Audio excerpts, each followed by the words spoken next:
Greetings and salutations, friends, and welcome to an interesting test time. Whether the problems that occurred last stream will persist or not, or if we have overcome our technical difficulties. That is the question. What is the answer? Well, we just don't goddamn know yet now, do we? We don't. We do not. There is simply no knowing. Now, by the way, coincidentally, I have been shown that Dustborn apparently was in large part funded by the Norwegian government.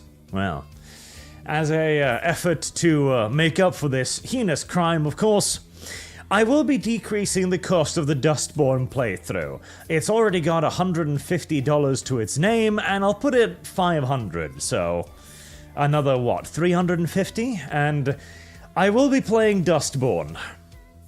I think I'll come to regret this decision, but, you know, somebody has to take responsibility for the misdeeds of their nations on occasions, and I am a better man than most. I understand that the only way to make Norway realize that it has done a terrible, terrible thing is through pain and suffering.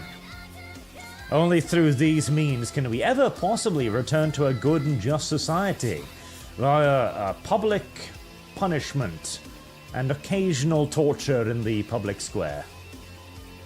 Unironically, you know, a little bit of good old-fashioned corporal punishment would go a long way to restoring moral order, in my opinion, and yet nobody seems to be listening to me. I never quite could understand why. William Jeffrey just popping in to say that Arch should play Dustborn. After all, the Norwegian government paid for that abomination. Somebody must suffer as an apology. See, that's what I figured. You know what? I'm just going to add that to the fund. Arbitrarily. 155 to Dustborn out of the 500. There you go. Right, then. Where were we? Right, so. We are finally arriving at the end of this mod playthrough. I did not expect this one to go as long as it did, but I think I finally figured out a way through the damn thing. So we are going to be invading the United Kingdom of Ares today, which is Britain by and large. We'll be beginning the invasion there, hopefully cleaning up the rest of the resistance in Africa in relatively short order, before then getting ready for the not inconsiderable conflict with Graphonia. Oh hey, it's the crazy genocidal bird thing that tried to wipe out the ponies. Apparently they've made him a significantly more powerful man. Oh, well, that's just okay, well, that's a little bit sad. And tragically, the Dread League is not doing anything. God damn it. I bet you, like, in the latest patch or something, they screwed up something with the Dread League, because they never seem to declare war anymore, which is rather frustrating. Oh, bastards. They used to be a genuine threat, because they just start invading anything with the legions of undead ponies, but in all the playthroughs so far, they just haven't. And that makes me a little bit sad. I feel bad about that, because the Dread League was always really cool. Just undead zombie ponies going berserk everywhere. Oh boy, that's more stuff than I was perhaps anticipating. Right, let's get the... Oh, okay, nothing up there. Interesting. Right, let's get fire support over there, and let's have the bombers redirect their full fury to aiding out that area. Now, we did seize North Point without any resistance, which is neato cheeto. I do have panzers ready to begin a move, but we need to move them through friendly waters, just in case they get intercepted and sink, you know, some of my most elite tanks, which would be unfortunate. Alright, we're gonna move the mechanized naval elements down there, although with naval gun support, I think we'll manage to carry out the landing. Yes, the Sea Land divisions did manage to pull it off. Good boys, good job.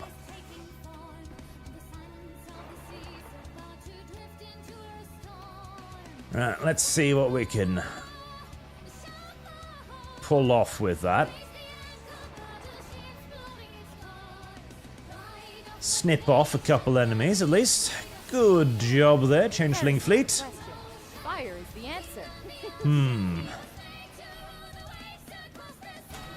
What would be an adequate name for, Ironside? No, that's not that. Kampfgruppe? No. Battlefleet headquarters, more or less. Right, you can be Ironside, or even better, Hagane. Yes, nice and cringe. To be fair, I do love Full Metal Alchemist so much. God, it is a awesome show. Full Metal Alchemist is not merely one of the better, if not indeed one of the best animes ever created, it is one of the best pieces of entertainment ever created, as I have maintained and stated on multiple occasions, and I am not at all ashamed of that assertion, because it is a correct assertion, and nobody who is in the within full command of their faculties would ever doubt it. At least I don't think so. God, it's so good. It's so good. I know, there's even... Who was the weirdo who said that they liked the first Full Metal Alchemist more than Brotherhood? One of my acquaintances managed to squeeze that opinion out of their mouth holes at some point. I don't remember who, and if they're lucky, I never will remember who, because Jesus Christ. Can you imagine holding an opinion so thoroughly wrong? Good God. 6th, 5th, 3rd, and 4th Panzers will be making landfall on their stop there before we move them on. That is a lot of stuff you did bring up here, though. It's quite a lot of stuff, yes. But is it enough? I don't know about that. I do not know about that at all.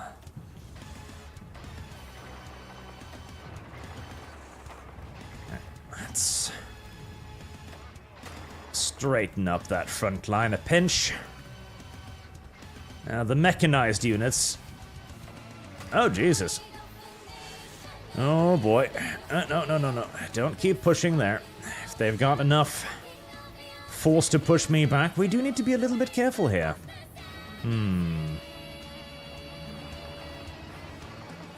Ah, right. Split. Ooh, hello. That's why. Okay, fair enough. You bastards don't have any airfields here, do you? No, you don't. See, that's a problem. God damn it.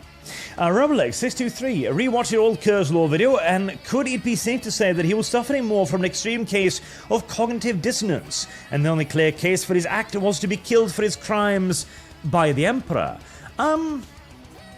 Probably not far from the truth, no.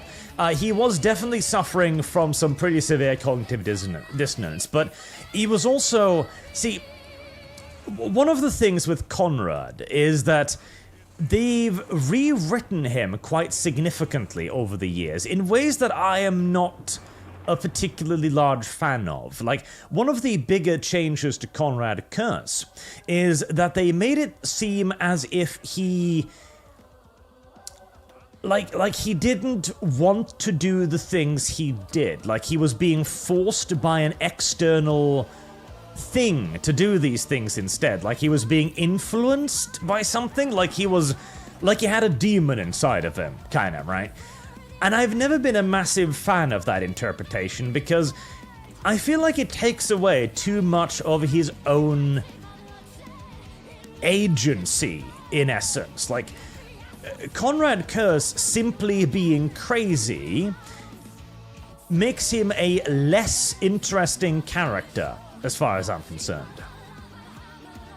The idea that he was struggling against demons, like actual, psychological demons, rather than merely just, oh, he just cray-cray, yo, makes him better. And the removal of that, well, it's not quite as bad as, the reflection cracked by any extent of the imagination, but it's still making him worse, which I don't like. I kind of notched that up to one of those Reflection Cracked is one of the better examples of it, isn't though? Because you've got a pretty good explanation for why this is happening, right? Oh god, poor mechanized forces are not able to hold out against all of this shit. I can get them out. No, we cannot. No, we cannot. Okay, start. God damn, well this is ending rather disastrously so far, this landing.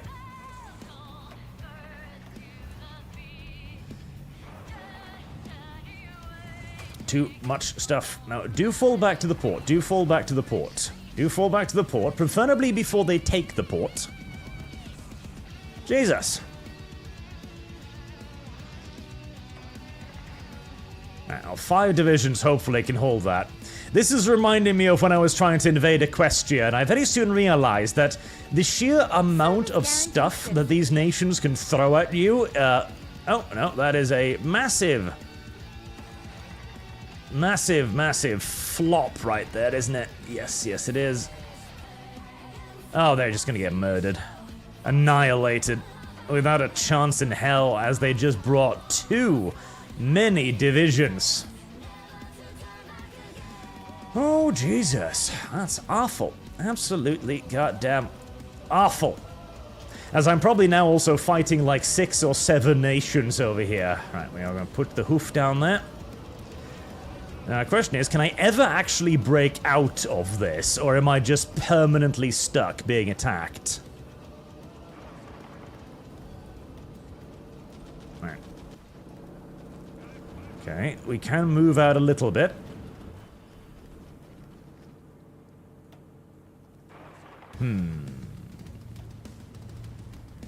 Right, come on. Can you get a little bit of a move on? We're gonna need to leave a lot of them behind.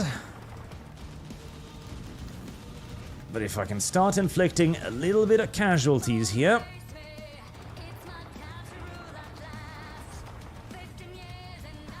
This is still salvageable to a degree. Ooh. Naval landing operations. Painful. Very painful. As you just don't have that much stuff ashore immediately. Alright, where was the other 4 divisions? We're not bringing over the, there we are. Right, let's get you going. We're not bringing over the poor little airborne forces because they will get themselves absolutely one-sidedly murdered, and no doubt about it. Ah, the loss of those naval landing divisions suck, though. An expected cost. An expected cost of any naval landing. Tragic though it may be. Right, do I want to bring over infantry? Probably yes. Let's begin moving over some infantry divisions. What are you lacking?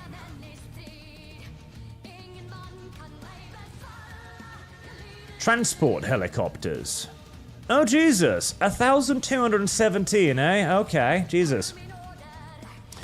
Nico, bold claim given Girls and Panzer exist. Also, Dustborn fun. That is true. Girls and Panzer is pretty amazing. That is $160 to the Dustborn fund now, out of our total of 500. Danke Supreme, obviously, since the dead ponies aren't doing what you want them to do, you must take up the mantle of responsibility and fulfill what they were meant to be. Ah, dead pony playthrough. Dead pony playthrough would be a little painful, can't lie. The dead ponies basically don't have a tech tree, like at all. They how do I put it? Like the dead ponies, I think they have like something like a 300% malus to tech or something insane like that. Because they're, surprise, surprise, not really supposed to be playing much of a technology game, being, you know, undead and stuff. But yeah, they can be nasty. Very nasty. Now, I really need to be snipping off portions of this bunch of dudes right here. Damn, 10 casualties on the air forces there. Oof, nasty. But is there anything I can snip off without murdering myself?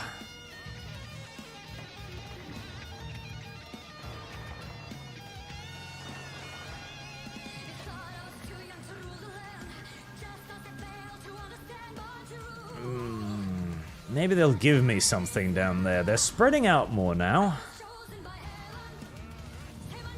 6 divisions, 7 divisions. They're moving a lot of stuff down there. Could I... I'm also worried about my supplies. How's the panzers?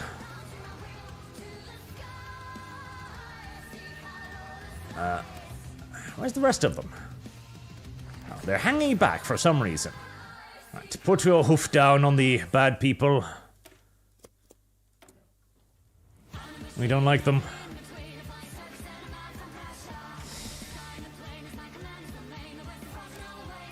Support weapons, we are lagging behind pretty badly on those. Oh god, the sheer amount of shit. Right, one more point to resistance, fantastic. We can start that one too now. And River Norse, not only that, they also made him like torturing people for the sake of it, almost hinting at sexual sadism as a reason for Night Haunter's actions. Ah, yes, there was that part too, where he, there was a chick or something, wasn't it? A woman that he had caught doing something wrong, and he's like, you know, I don't want to punish you, but it's like, I'm getting really excited at the idea of punishing you. I really dislike that as well. I really dislike that a lot, because, again, it made so much more sense for him to be doing this stuff because he believed it was the right thing to do. That was a much better reason for what he was doing, rather than some sort of sadomasochistic fetish nonsense. Because that doesn't really make him very excusable. Like, oh, why did Night Haunter do this? Because it made his pee-pee hard. That doesn't make him into a very good character. It certainly makes him into a lot less of a good character than why did Night Haunter do this? Because he thought he was doing the right thing. Because, again, he's from the 8th Legion Astartes. This is what they were created for, as terror weapons. It makes absolute sense that the Primarch of a Legion designed to be terror weapons would act in a terrorizing way. That is a much better explanation than pee-pee hard.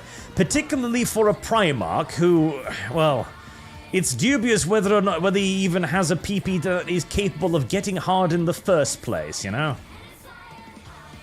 God damn it. And my supplies are shit already.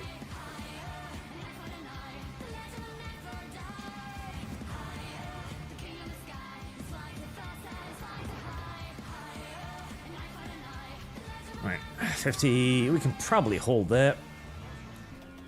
Question is just if we can break through anywhere against the overwhelmingly numerically superior foe we're up against. Right, we can throw a little spoiler attack in that direction. Smash those apart.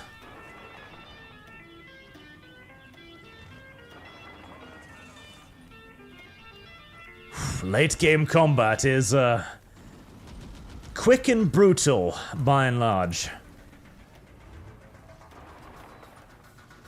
Units get brought up and units get smashed down so quick. Come on, come on. There you go.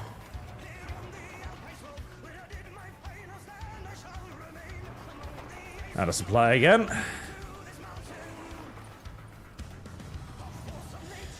Well, it's not a massive amount of units sniffed off, but at this point, anything is valuable.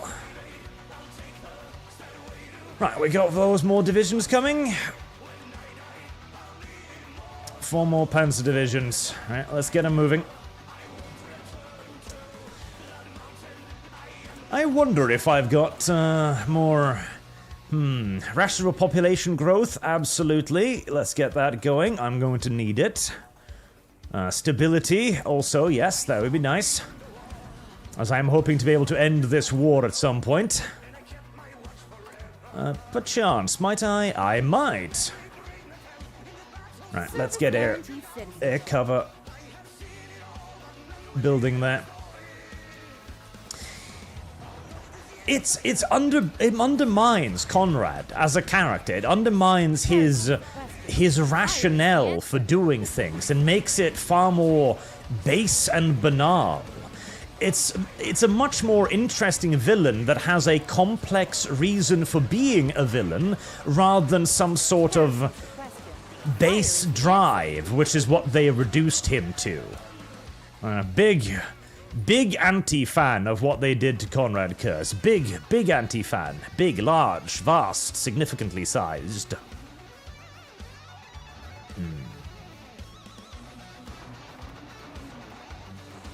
How about there? 50? Not great, but they are kind of exhausted.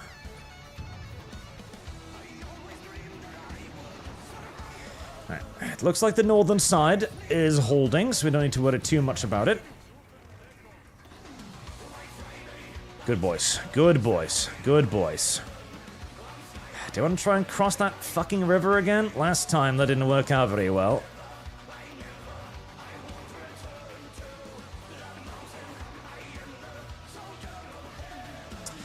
Enemy in front of me is weakened, however. Alright, come on. Get through there, Org. Good boys, good boys. Question is, can we keep...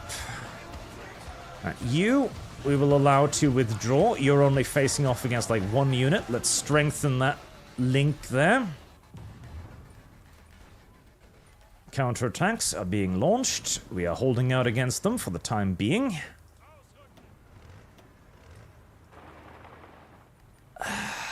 But I'm not going to be able to expand upon this, am I? No, almost certainly not with the supply situation.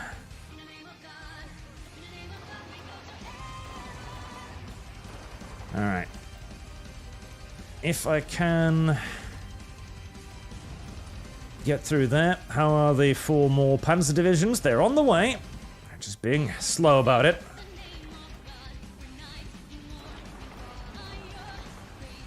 Come on, come on. I do need that province.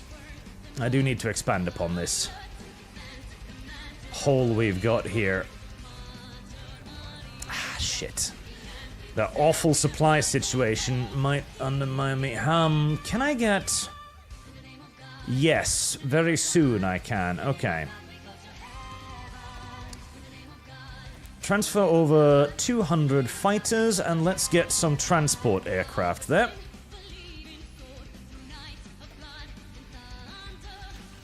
Anything to alleviate the supply situation.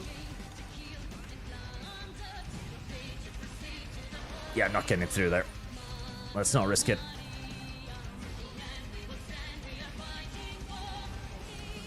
Evil invasions, painful. Right, 4 more Panzer divisions ready. That's a fair old fist.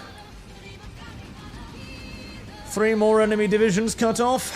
Again, it's hardly a lot, but at this point we're not worried about a lot. We're worried about steady advances, aren't we? Yes, we are.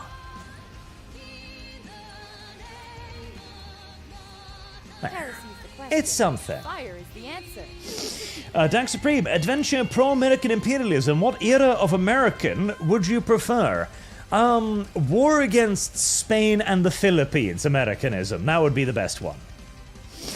Dark Innovator, ArchCast, our Lord and Savior. Mayhaps, would you have a playthrough of the Dread League in the future? Winter is coming, as is Halloween.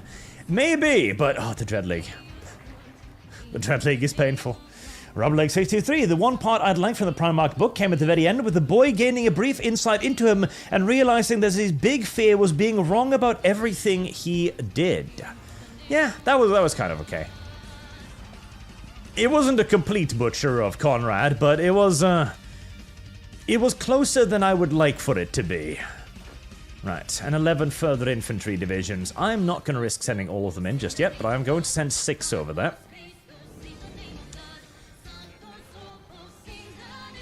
Right, okay, supplies. Supplies are my big problem here.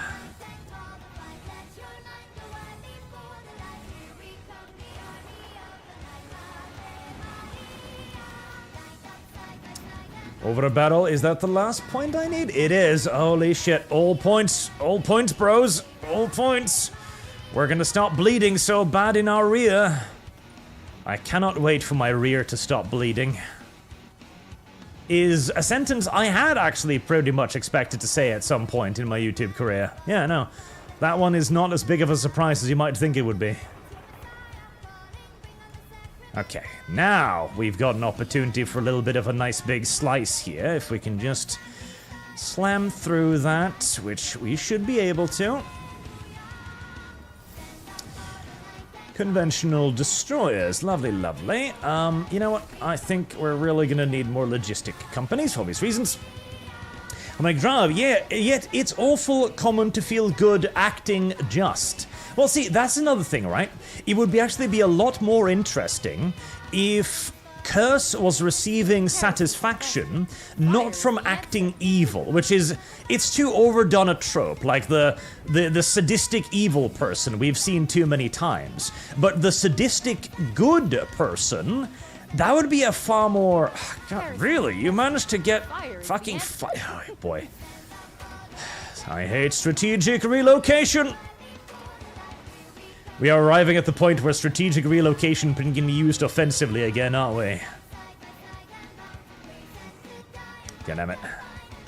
When units get enough ore, you can start using strategic relocation as basically a weapon. It's, painful. Right. Let's try another path of attack then. Fire is the answer.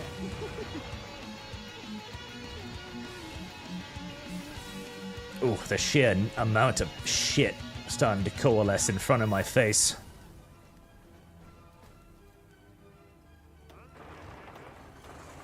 Alright, widen it a little bit. Try... I need a wider penetration. That's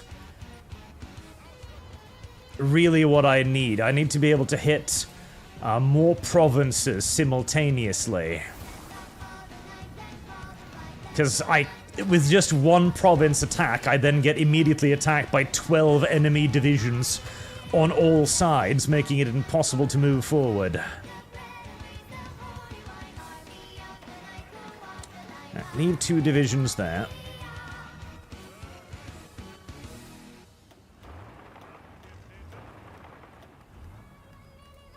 I can't even get through that, can I? No, I can't.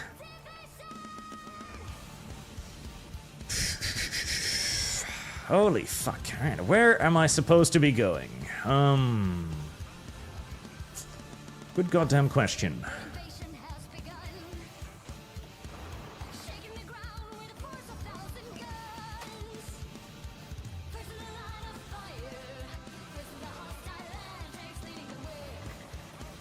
Oh, God.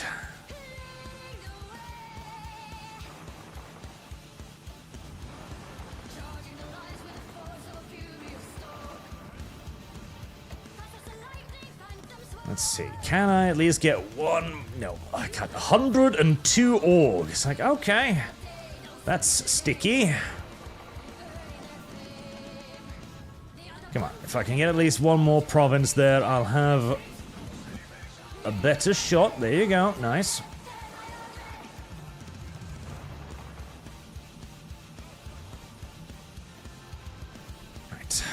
Resist and bite. Hold down on what you've got. Bite. Bite down. Even if I have no supply.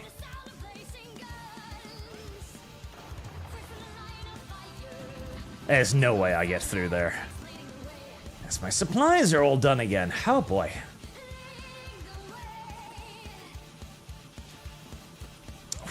Naval invasion. God, doing this on Graphonia is going to be so much worse. It's not even funny how much worse that is going to be.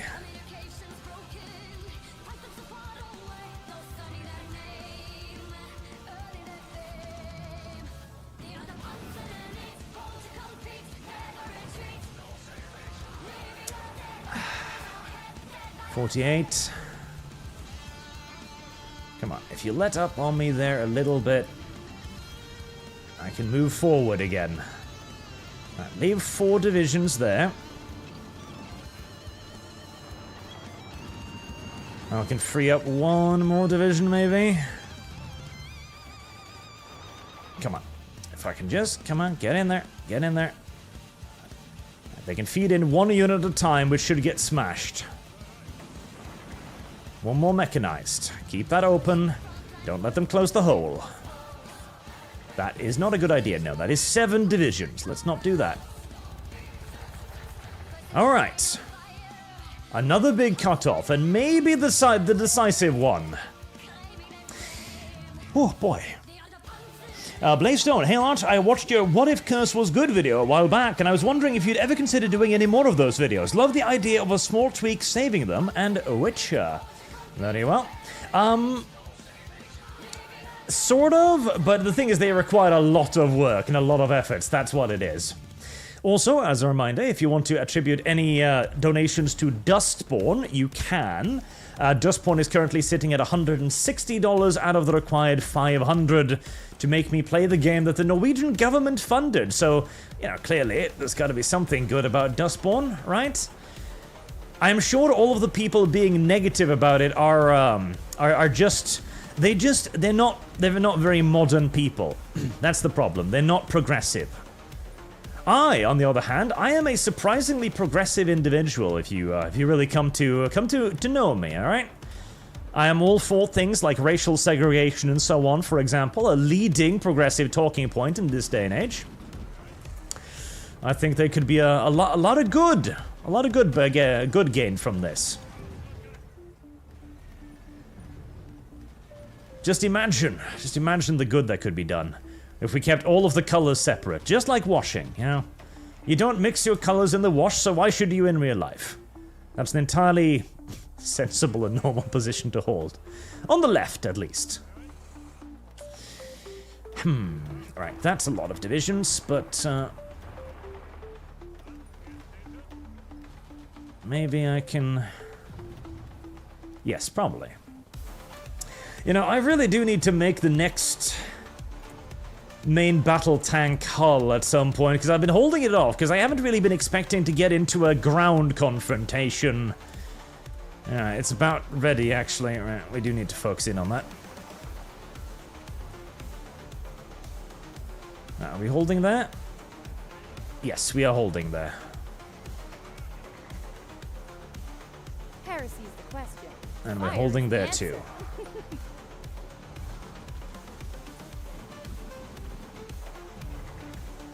Right, slowly but surely. Right, do I want to move over more infantry? Heresy's the question. Fire is the answer.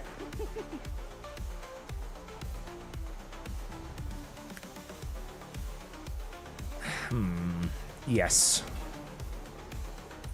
I think my supply lines can just about keep up with it now. Just about.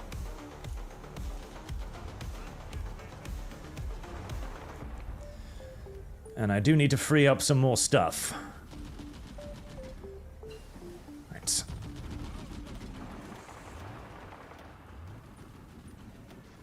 That's not looking great. Nope. We're not getting in there. Alright, somewhere a pinch softer, maybe. Surely there must be a nice and gentle underbelly here somewhere that I can pinch through, right? That doesn't look like a soft underbelly, but sometimes appearances may indeed be deceiving. Nice. How's the casualties in the air going?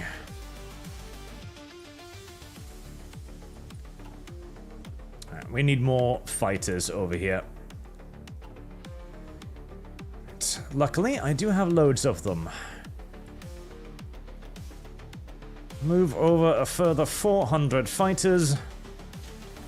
That should establish air superiority pretty solidly, I would imagine.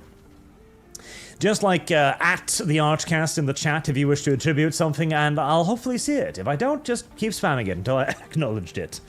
Animate Acumen, good evening. Good evening to you, don't do it. To you too, sir. Hello.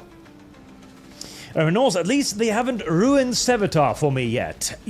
I'm sure they're working on it. He's too cool not to be ruined. Danker Supreme, I feel like it wasn't specific enough in my question. I meant not what time of American imperialism, but out of any time in America, what time would you prefer America's imperialism to happen? So when they decided to go full imperialistic, well, the answer kind of doesn't change. It would be during the war against Spain and the conquest of the Philippines. Basically, America shouldn't have stopped. America was in an excellent position to kind of just keep going and establish themselves as a very, very, very major player on the world stage, but it didn't. Instead, America looked at the enormous military success it had against Spain and thought to itself, oh no, we can't do this anymore. This is a dreadful thing. Let's stop bullying around the weaker old world imperial powers. Let's become an isolationist backwater. Yes. Because that was, in large parts, what America was during, like, the First World War. One of the reasons why stuff like the Germans trying to get an alliance with Mexico, for example, which seems like suicide today, because that obviously piss off the US. You'd be thinking like, oh well, obviously, that's ridiculous. You're gonna risk annoying America to get Mexico on your team? What the fuck are you on about, Axis powers? Well, it wasn't actually that crazy back then because the US didn't have that much of an army. It had, like, anti-Indian forces, like militia forces and stuff. Shortly therefore, its primary military arm was literally putting out an ad in the newspaper and going like, to all brave patriots with guns, we need to put down some Indians, lads. Bring your horse, bring your repeater rifle, and get out there. That was in essence the American military, so nobody was particularly afraid of them. Particularly not when it came to the established military powers of Europe, who at the time, 2, 3, 4, 5, let's be sure, who at the time were really beginning to figure out this whole modern warfare thing as well. Like, the modern military powers figured that if they could simply mobilize faster than their opponent, then there was, in essence, nothing their opponent could do. The theorem of a modern war in Europe was that the war would be over almost before it even had time to get started. That was the idea that all of the European powers were laboring under. It sounds a lot like the war will be over before Christmas, and that is exactly what it in essence turned out to be, as, you know, the French, the Austro-Hungarians, the Russians, everybody was like, my mobilization plan is the best. I will get ahead of my enemy and I will win without really even having to fight, yes. Turns out that nobody's mobilization plan was perfect by any stretch of the imagination, and that nobody won simply by, you know, the declaration of war like they all thought they would.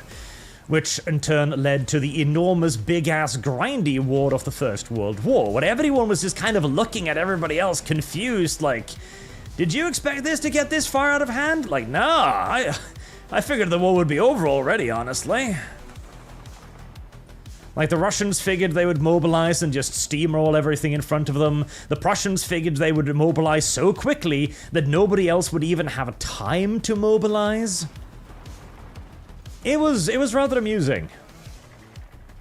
Ah, goddammit. Why are you carrying out your dumbass little counterattacks now? Well, I know why. It's because you realize that you're actually in a pretty significant amount of danger here.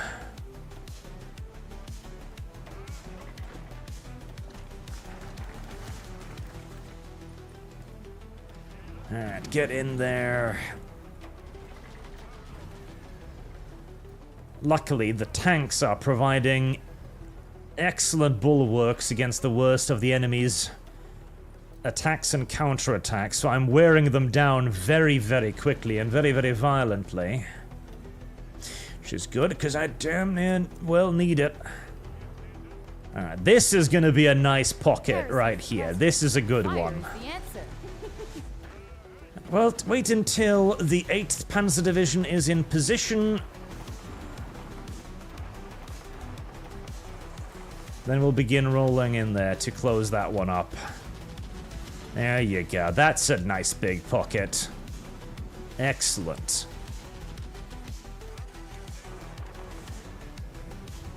That's what I'm talking about. That's what I'm talking about. Oh, yes.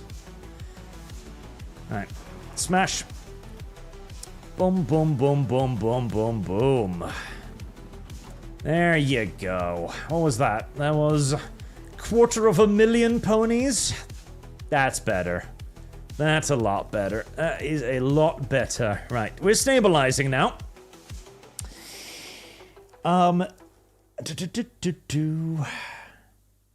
Harmonic Drive. Modern writers think that bad sadists are the only good sadists, as the good sadist reminds them of their parents. Also, money goes to Equestria. Very well. Ow, ow, ow, ow. Very well, sir. And yeah, no, it does, because the thing is, what would be really interesting, because this was something we... subject to Manhattan Protectorate can become a satellite. I don't want to know if I like for you to become a satellite, Manhattan. Let me send you some more Lend-Lease whilst we're at it. How about another couple thousand trucks? Not like I really need those. Or these machine pistols. There you go. That should keep you hiccups quiescent for a while. The reason why nobody writes the good sadist is definitely because it hits way too close to home today. Way too close to home.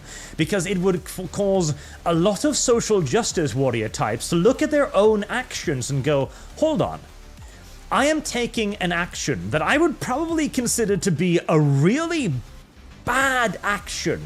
Like, I am trying to ruin somebody's livelihood. I'm trying to ruin somebody's career, in essence. And why am I doing this? Well, because he goes against my morality, in essence. Like, I feel just in trying to destroy this person, and that makes me feel good inside. Should I feel good inside for trying to ruin another person's life? That is an interesting question that sadly far too many modern-day progressives will look at and go, yeah, I should, because he's just a really bad person. And if he's a bad enough person, then anything that I do to him is justified. Like, really now? That sounds like an ideology that would be able to justify just about anything, wouldn't it? Yes, it would. See, this is one of those interesting things I came across whilst reading about the Spanish Civil War recently as well. In essence, both the nationalists and Republicans, they were both socialists at heart. They both did the same things for the same reasons, and they justified it in the same ways. There was very little actual differences between the two warring parties when it came to their actions and their justification for their actions, because at the end of the day, it was a brother war in the clearest kind. Also, that should... oh, there we go. Holy shit, look at that. Finally, resistance is beginning to fall again.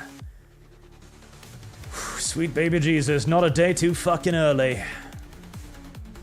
Good God, I cannot wait till Griffonia actually gets... till Equestria actually comes under control again. My God. That will be quite lovely. Alright, make sure we keep upgrading those. I honestly expected to be able to blitz this small island relatively quickly with most of the resistance coming when I hit the mainland, but no, I was very incorrect in that assumption. Terribly incorrect. Max speed, production cost, agility, definitely. And one more point of defense. Was I working on the... no, I was not working on the armor yet, but I will be working on the armor in just uno momento. And so that's why we can't have the good sadist, even though back in the day we used to have quite a bit of that. I remember, Was it from the Three Musketeers, I think, had an element of that? With like the evil bishop basically thinking that what he was doing was in the name of God and all that, or even what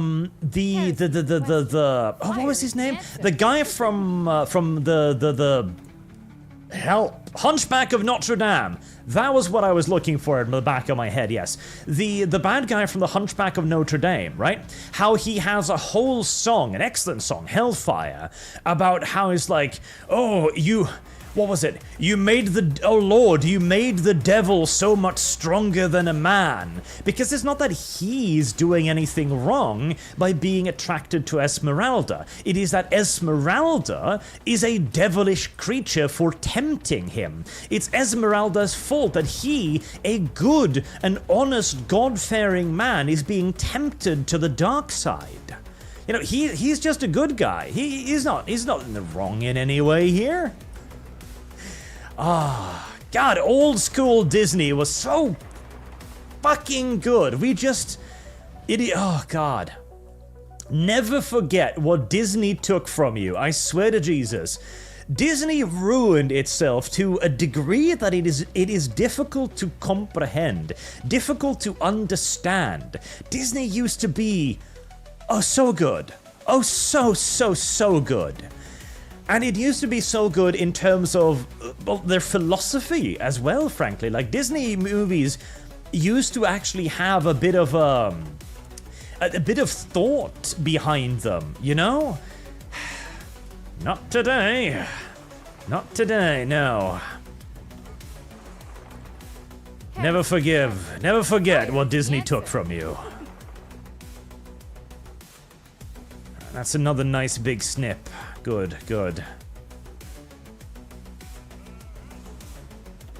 Alright, just send mechanized forces to hold the river there. The Hare's rocketry program sounds good to me. Refined love methodology. Princess Molestia shares her secrets. Exactly what we need. All Savages! Oh God, Savages is the best fucking Disney song ever. Like, I know a lot of people look at Hellfire and go like, that's peak, clearly. No. Hellfire's good, don't get me wrong, Hellfire's very good, but nothing beats Savages. Nothing beats Savages. It is simply not possible to beat Savages. It is just one of the best things ever. Simply straight up one of the best things ever. Right, do I need to... No, I don't need to shift the airstrike area just yet, but I do need to in a second.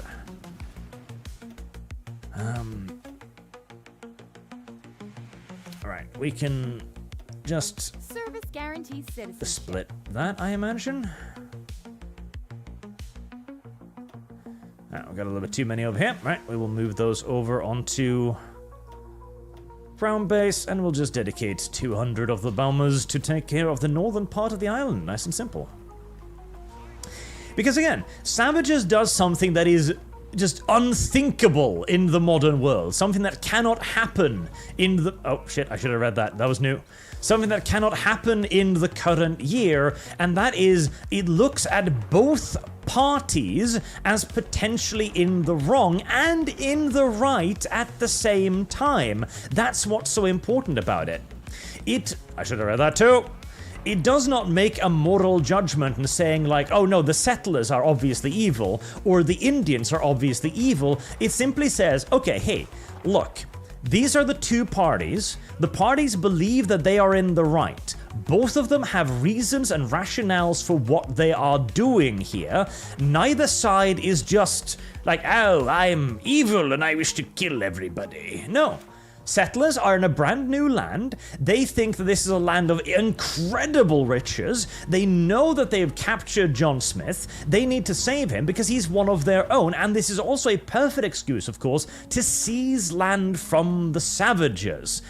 This is a great excuse for the settlers.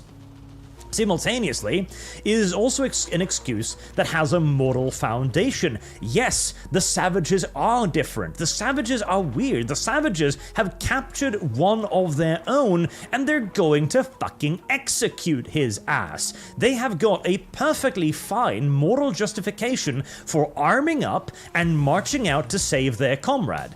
And the fact that some scrupulous individuals might then also use that for their own gains, well, fuck, welcome to human nature, bruh. You know? Oh, savages are so good. Oh, did I move one too many units? I did, okay. Switch in that Panzer division before I cry. Alright, good, good. Yep, we'll close that off before they get to do anything about it. Brilliant. Right, begin closing the pocket. Are you gonna hold out there? 50-50, probably, yes. God, savages are so good. I would also highly recommend the metal version of Savages, by the way, by, God, what was his name? If you simply just Google, like, Disney metal, he will pop up. The guy I'm thinking of.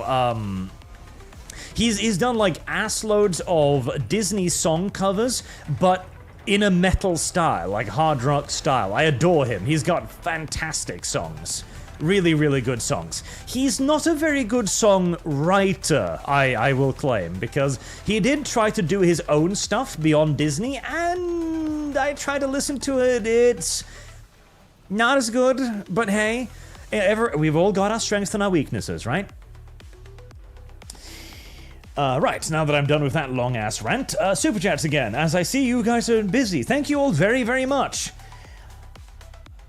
Nico, since you paid for it with your taxes, do those taxes count towards the $500 goal? Also, Dustborn. I mean, the only way it would is if I raise the goal to $1.4 million, which I feel like might be a little bit... It might be a little rich, honestly. I feel like maybe that might be a little bit much.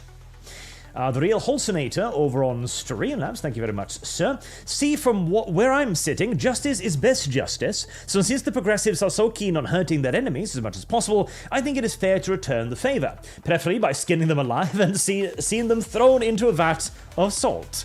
And considering what salt mine the left is, which year for this and the last? Very well, sir. Thank you very much. And no, yes, I agree, because here's the thing. There is such a thing as justifiable cruelty, all right? That is a big deal in all of this, because right now, as the right is beginning to pivot back in a position of cultural power, we now have to wrestle with questions like, okay, when is it right for the right to use cancel culture, like against Dustborn or Concord, for example? When is it just for us to utilize the tools of the left?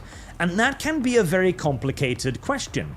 But I think there are very clear divides and lines here that should and should not be crossed. For example, making shit up. That is a line that should not be crossed. Like making up fake screenshots, for example, say like, oh, this person said this when they didn't, or fabricating narratives. We should not do that. That is virtually automatically inherently immoral, and that should not be one of the tools we adopt, even if the left has. I think that is an unjustifiable tool. However, cancel culture, that, I think, is an entirely justifiable tool because the people who used it against us used it from positions of power. If we cannot deprive them of those positions of power, we will never be rid of cancel culture because they will simply be able to continue to wield that power against us with no consequences forever. Thus, in this case, the means, the ends justifies the means, unironically. The ends is an end to cancel culture, and to end cancel culture, you must end the people who are willing to use cancel culture. Simple. And entirely justifiable, in my opinion. But there's a lot of more complicated questions there as well. Johnson Young, yes, thank you, Animate Acumen. That was the guy who was making the Service guarantees citizenship. the Disney metal covers that I was talking about. Thank you.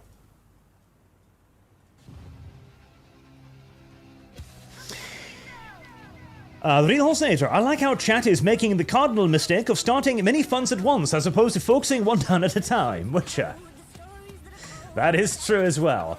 Though the Dustborn is a fairly short one, so hopefully we can, derp that down. We'll see. It's at $165 now for Dustborn out of a 500 goal. Volcano High was also getting close. Because that's a much lower goal. Witcher's the only, big goal I have, and that's mostly just because I really just don't want to play it. I put that at $5,000, not to extract money from chat, but to look chat in the eye and go, you don't want to do this, do you? I view that as an electric fence, in essence, and I expect chat to pee on it, feel the burn, and then go, no. That was kind of the goal. Chat does not seem to be allowing me to get away with that, though, which is a little tragic. Right, I've almost got enough stuff for the next type of main battle tanks, which will be kind of neato cheeto. Smashy smash. Right, after those two big surrounds, this is getting a lot easier.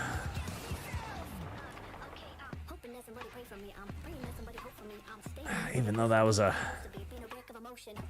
nastier fight than I'd expected, the loss of 5 divisions of Sealanders was definitely not something I'd accounted or hoped for.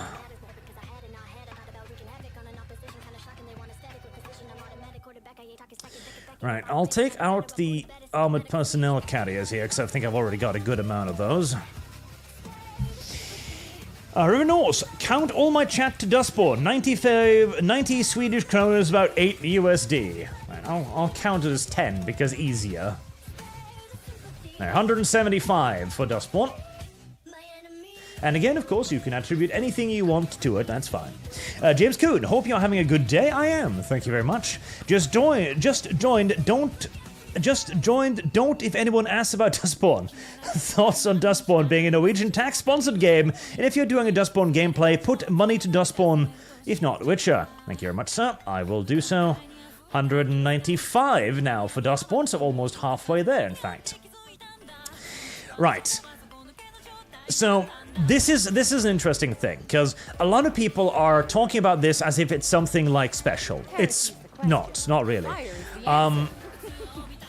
Governments funding, entertainment projects and stuff, entirely normal, happens all the time. Governments have a whole assload of sponsorship programs for, well, pretty much damn near anything and everything you can mention. If you're ever about to start a business, by the way, one of the first things you should do is look into whether or not there is any governmental grants for what you are doing, or if there are simply just general issue governmental business grants that you can apply for, because you will be amazed at the sheer amount of money the government is willing to give you for basically free. So some of this money is going to have conditions tied to it, for example, it might be a loan with really good conditions, like maybe you don't have to pay any interests on it, you just need to return the actual money borrowed, for example, which is amazing, of course. Or maybe it'll just have a really, really, really low interest rate, like 1% or something like that, right? Other grants will just be that. They will just be grants. The government will just simply give you money for nothing. And this is to encourage businesses to grow, create actual businesses and create long-term employment, right? So it makes a lot of sense. These can be abused. Oh God, can they be abused? And there are even people who have made literal businesses and livings out of abusing these systems. There are professional like, how do I put it? Applicants that will write these, because usually you have to file an application, so you have to ask for the grant, basically. And there are people who make it their entire job and career to fill out these applications. And as payment, they either get a small amount of money up front, or they ask for a percentage of the grant. Now, you might very well consider hiring one of these people, by the way, because they know the tricks to get the grant actually granted. They know what the governmental, drone looks for, what their checklist is. So they can be worth it if you find somebody who's good at this, but only ever do so if you get somebody who will take a percentage of the total. Never pay them up front, because if you pay them up front, of course, they've got no motivation to make sure that you get the grant. They've already got their money. They don't give a shit after that. You've already paid them. Who the fuck cares? You know, if you don't get the grant, they can shrug their shoulders and go like, oh well, better luck next time. By the way, would you like to pay me another $5,000 to try again? Never. Never, never, ever go with those people. They, don't get me wrong, some of them might be honest individuals, but... well, let me put it like this, you've got a better chance of finding yourself an honest car salesman, right?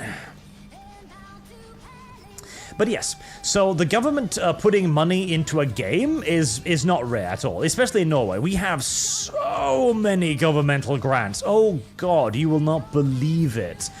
Like the family business, for example, has pulled down millions in governmental grants over the years. Like, this is over a very long period, but just because we're in automation, for example, because we deliver to lots of different countries, we've got deals with Japanese companies, for example, so we can go to the government and say that, listen here, we are a company that delivers our product internationally. We are increasing the market value, the profile, in essence, of Norway. Therefore, you should want to give us money to continue to do that. You should make sure that our business is a success, basically. So, I'm not opposed to it.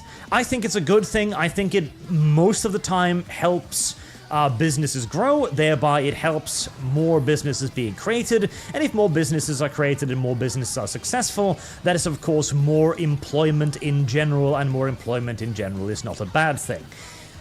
However, this is then swiftly followed by the caveat that there are indeed people who will simply just abuse these systems to create products that don't sell, and will simply live off these grants forever. Because if they can keep applying for grants, and they are making something that the government drone wants to see made, they don't actually have to sell a product. They can simply continue to exist on the taxpayer's dime damn near indefinitely. And I do mean damn near fucking indefinitely. I know some companies that have subsisted off stuff like this for decades. I mean, companies that have been basically dancing on the edge of bankruptcy and just utilizing bankruptcy rules and governmental grants to just stay afloat for absurd amounts of times, and usually employing nobody beyond the person who created the company and, like, his wife or something, you know? So, yeah. It is a double-edged sword, but hey, you show me the governmental initiative that isn't a double-edged sword. No governmental program is perfect. But that doesn't mean we shouldn't have them. Alright, long-winded answer. Zero. Hey Arch, another game recommendation. I've been trying an early access game called Incursion Red Rivers. It's early access, but like PvE Tarkov. That does sound like kind of cool, yeah. I'll check that out. Dank Supreme. Neat, but once again, because of my poor phrasing, I meant cultural imperialism. There we go. Okay. Thank you. What era of culture would you like to see enforced? Oh, that changes the answer, because then it is, 1950s, 60s culture, when America was at the height of its cultural dominance, when America was what everyone wanted to be. Everyone wanted to be America. America was a fashion statement. It was a trend. Like, everyone wanted to be America. Everyone wanted to adapt American things. This is a large part of why so much of American products, like Coca-Cola, for example, became the enormous success that it was, because it was American. Like, holy shit, it's American. Just the fact that it was American was enough to sell shit. This is why even today we have like communities of people in Norway LARPing as cowboys. That's the thing in Norway. We've got like hillbillies LARPing as cowboys, and it's a huge Norwegian subculture, like huge European subculture. Full stop. Honestly. Right, fucking Christ, that island was a lot harder to take than I'd envisioned. A lot harder than I'd envisioned. Now, let me get that one, and then Sweeten Elite. That island was a lot worse. Lot worse. One more little slice there that'll cut off another 3 divisions. And I notice my allies are finally showing up now that I've done most of the work. They're like, hey, let's join in on the victory parade, brother. The Birth of Olivario. I don't think I've read this one. General Majoyak smiled and admired the parade processing outside his window. It had been almost a year of hard work, but they had done it. With the aid of the Hare and the Honungsabteilung, the city of Angkor, Aconage, had been reshaped and molded into the 6th great hive of hegemony. And the results were nothing less than outstanding. Entire neighborhood had been leveled and rebuilt. I did read this one. Can you help me? So I didn't read the 2 I hadn't read, but I did read parts of the 1 I had read. Stupid Arch. Dumb Arch. Everything is made slightly better by making it into a rock song, by the way. This is a Christina Aguilera song in the background, and you know what? It's a lot better as rock music. Then again, I was always a Christina Aguilera guy myself. Britney Spears, never liked Britney. Never liked Britney. This was a cultural identity in the 90s and 2000s and stuff. It's like, which side are you on in the ongoing war between Britney Spears and Christina Aguilera? That was the thing we cared about. Jesus, those were simpler times, I tell you. Simpler times indeed. And considering Christina Aguilera just merely became fat and weird, and Britney went actually goddamn psycho, I consider myself to have come out on top of that particular cultural divide. Okay. Alright, well, let's begin planning for the next area to be seized then. Right,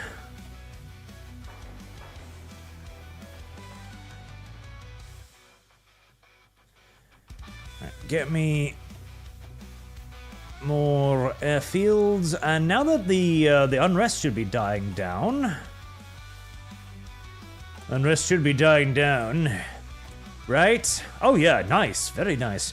We'll actually dedicate some time to repairing some of all of the lost infrastructure. Okay, Mount Ares actually has a lot of stuff there. Okay. Alright. Just move everything over to Mount Ares.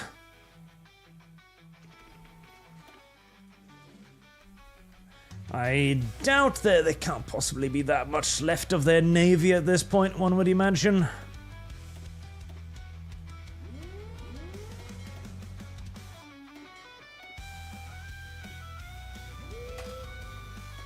But just in case.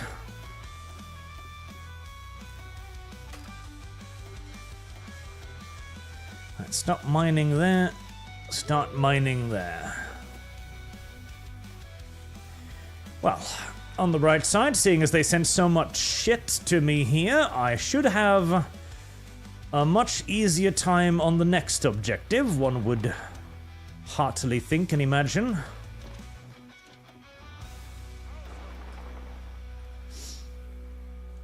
Let's see. Zero, it needs a lot of work, but has a lot of promise.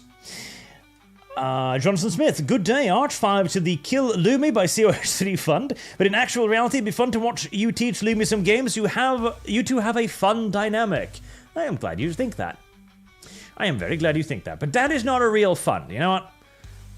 I'm going to arbitrarily give it to the Dustborn Fund instead. Because we do need to wrap up funds. It is true. It is true. And Document, one day they will come for your ponies. Oh, God. You know what? I will actually be a little bit sad at that. You know, if Hasbro decides to reboot MLP and make it shit again, because they already did. They made like the 6th generation, which is like 3D CGI stuff, and it has none of the charm, none of like the interesting parts, none of the lessons taught of the original, what was Generation 6? I'm a little bit sad by the fact that I actually remember some of these things by now, honestly. It worries me somewhat. None of the charm, none of the wit. So if they were to reboot it and just make it shit again, well, I mean, I suppose I can only be so disappointed because I've already, already had the shit generation, but man, they will ruin everything, will they not? All things will just come to dust and ruin. It is the inescapable reality of our current year, I'm afraid. And just how it is. Just how it is. Right. Parachutists. You can probably be trusted to deal with some of the smaller garrisons, I imagine. Transport 200 airwings over there. Right, bombers.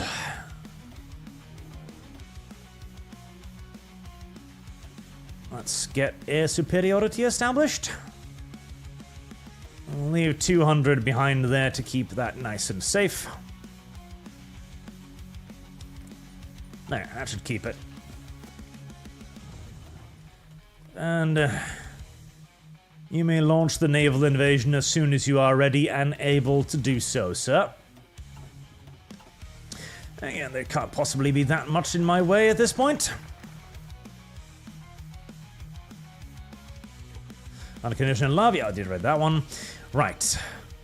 Finally, then, it's time to head down, changing the guard, sweet and elite, and all of that good stuff. Unmiss Fowl, In the Dark of the Night, or Be Prepared, come close to matching savages. In the Dark of the Night is pretty good, I don't deny it, it's a pretty damn good one. Be Prepared is also pretty good, but the guy who plays Scar is not a very good singer. He doesn't so much sing Be Prepared as he says it to rhythm, which, I mean, there's nothing theoretically wrong with that. I'm just saying it takes a few points away from the overall effect and the overall score, in my opinion. Anime Acumen, Jonathan Young, yes. And speaking of which, 20 to Snoot Game and Volcano High. Thank you very much, sir. It has been noted down. Rubberleg623, have to say, Equestria War loading screen artwork is beautiful. My favorite has to be the magical barrier being put up by 2 unicorns to stop a shell. Yep, that one's pretty good. It has some really good art, like they really went out of their way to make some decent art for this. And Zeno, Arch casually dropping great business advice. Well, yes. Always apply for governmental grants, because, remember, the government's money is your money. Unironically. It is. It really actually, in essence, is.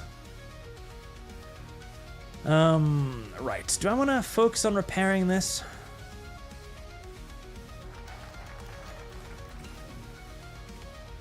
I don't know if it's worth focusing on repairing. Or if I'm repairing almost as much just by leaving it to the passive repair. It also does all seem to get damaged a little bit, right? Right, now that everything is falling across the board, I think it is time... Alright, so Equestria, I think it is time to switch to regional commissariats. Oh, hold on there. Not everywhere, no. Okay, regional commissariats in most places, not in the Castle of the Two Sisters, no. Martial law there. Now, no. Brutal oppression forever. Because that's in the Everfree. Yep, Everfree, brutal oppression. Never change. Those areas, yep, those areas are going to be treated like shit for the rest of their existence. But the rest of Equestria can now enter into a period of relatively nice oversight. Relatively kind and decently benevolent occupation, yes.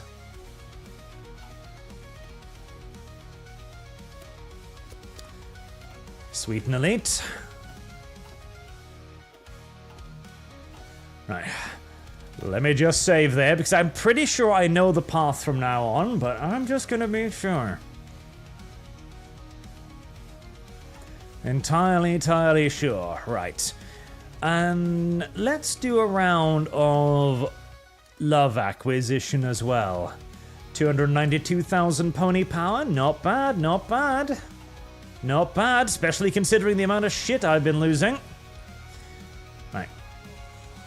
Also, by the way, I gotta attribute this at least in part to the new template, Felgenarmerie, with I think 4 units of armored cars. 4 units of armored cars and like 1 unit of infantry. This one.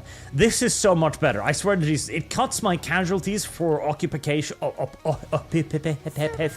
For occupation. Oh, nice. They just surrendered. Okay, well, I'll take that. It cuts the losses in half. It is so good. Jesus Christ. It reduces attrition by just an enormous amount. Right, I didn't expect them to surrender from that, so now I am a little bit worried. Yep, a little bit worried now, okay. Get forces repositioned immediately. And get the mechanized forces on the southern border, and get the panzers and the infantry flowing in. Toot sweet. Sweet and elite.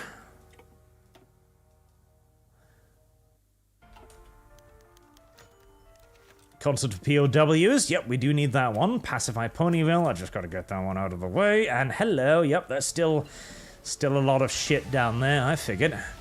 Modern small airframe. Yes, right. Let's get advanced aircraft cannons too, obviously. Should have already had that, honestly. It's a bit hard not to. Ooh, yes. Oh yes, advanced rocketry engines. Yes, now that'll be cool. Yes, we're gonna make out some fucking monster fighters with that. Some real monster fighters. Right,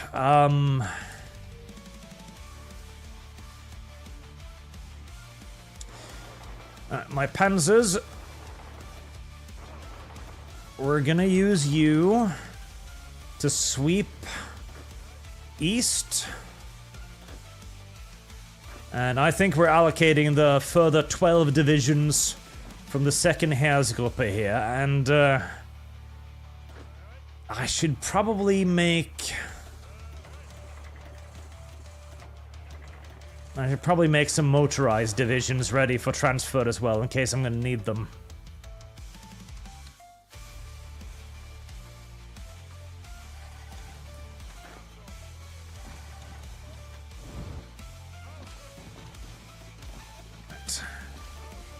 Oh, you little shits. No! How do I... Fuck, it's only gotten worse, because now it does the dumb things from... I have no idea how I sometimes manage to get it to toggle. Because it toggles on and off, and it's not supposed to be. I'm hitting the toggle button, and it never toggles. Like, I wonder if this is an unironic bug, or if I'm pressing something wrong, or whatever it is. Whatever it is bloody annoying. Right. We haven't actually taken control of anything here yet, but as soon as we do...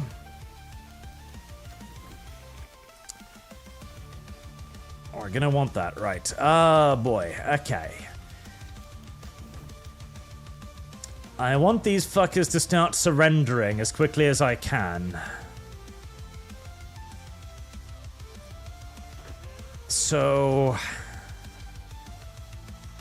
I think we're just gonna start rushing a little bit. We're not gonna try to do this strategically and nicely.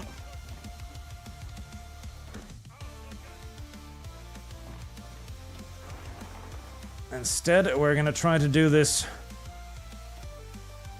bluntly and quickly.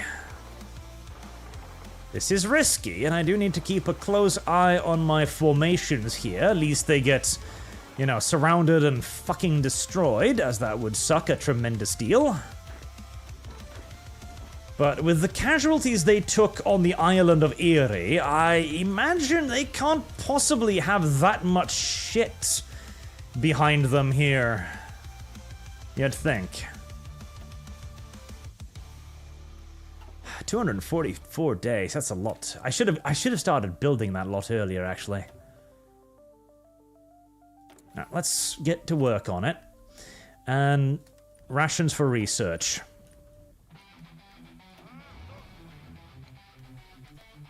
Get that tagged, and...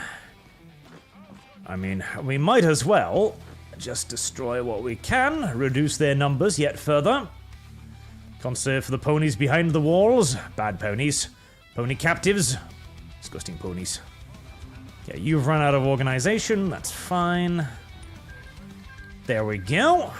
The Kingdom of Varzina has surrendered. Perfect.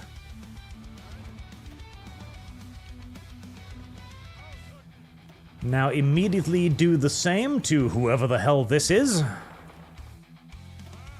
Batsby. Oh, that's Chiropatria, is it? Oh. I feel bad for the Chiropatrians. I like the Chiropatrians. I wish they didn't need to fight against me. I even tried to make them a part of Chrysalis's Royal Queen's Guard, but they just rebelled immediately, little shits. Oh, bastards.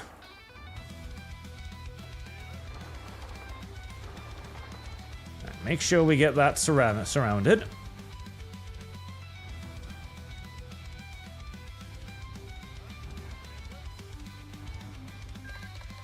Nice. And there goes Chiropatria. Right. Only Zarantia left, and frankly, it doesn't look like they have much in the way of armies either, so, we are simply going to carry out a repeat. Panzers 4! The one thing that always triggered me about Girls and Panzer is that they never figured out that Panzer 4 is actually Panzer 4, because the Germans don't pronounce the V. Why? Because the Germans are fucking weird. That's why. That really is actually unironically why as well. It's just one of those things where a nation looks at its own language and decides, like, we are not going to pronounce this particular letter, ever. Why? No particular reason, we have just decided. Alright, well, I do suppose it is your language to violate as you see fit, but that is a weird thing to do. And don't get me wrong, English does that as well. With various words where you just decide to not pronounce a letter. You usually don't turn the letter into something else, though, which is a good thing. So, yeah. Better, I suppose.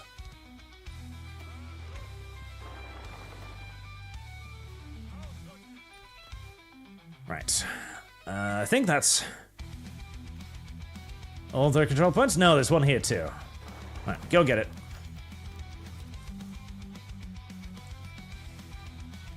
Go get. Be the goal getter. I know you could be. You know, that kind of reminds me of a movie. There's a movie called Downsize Me, I think it's called. Or maybe it's Downsizing. something like that. Downsize me or downsizing or something along those lines.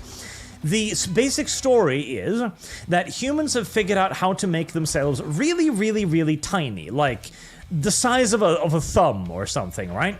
And the dude who invented this is making this technology available to all kinds of people. And he's selling it as, if you become tiny, you can save the climate because you will need way less resources. Like a downsized person needs like thousands of the amount of food, thousands of the amount of electricity, heating, like everything, right? And they sell this to the general public by saying, okay, you could live like Bill Gates. If you do this, you can live in an enormous fucking mansion. You can have all of the luxuries you want. You can eat whatever you want. You can live like a goddamn king because you will consume so little resources. Right? That's the gist of it. And the main character is a dude, and his wife is like, oh my god, this is so amazing, this sounds great, we gotta do this, I need you to do this, or I'll divorce you, that kind of stuff. And the husband is like, yeah, but, you know, if we do this, we're gonna sign away, like, you do understand, like, if we're tiny, that has some serious long-term effects as well. Like, if the big people ever decides they wish to oppress us, we're not gonna do a shitting thing about it, are we? But she goes on about it, Lena, no, you gotta do this. If you love me, you have to do this, basically. And eventually, because he wants to save his marriage, he's like, okay, fine, I'll do it for you, honey. And then the woman, as they're going through the process, chickens out, leaving him as a tiny person and her as a big person. Then she also claims, like, alimony from him, so that the little money that he was expected to live on in wealth and privilege is now really nothing at all because he has to support his wife on that as well. It's a wonderful movie that teaches you many valuable lessons about women and why they should never ever be trusted under any circumstances whatsoever. Good movie. It really should be shown to children. Again, valuable lessons can be taught at an early age. Right, now I need to invade that, and I need to apparently invade this too, and then I guess I also need to finish off New Maryland, don't I, before we can call this war donezo. Right, what do I need? Is there anything else I need to get done before I start upgrading stuff? It has been a while since I've done this, haven't it? Yes, let's get one of those. How's my production going now? Still not great, probably because I'm buying a bunch of resources. Yes, I am, but I don't need to buy as many now because I'm getting way more resources from Equestria itself, so I can actually afford to downscale this quite a bit. How's the fleet going? The fleet is building, not quickly, but it is definitely building. Well, I thought I didn't need that much metal. I was wrong. I was terribly, terribly mistaken. I'm sorry, please give me the metal back.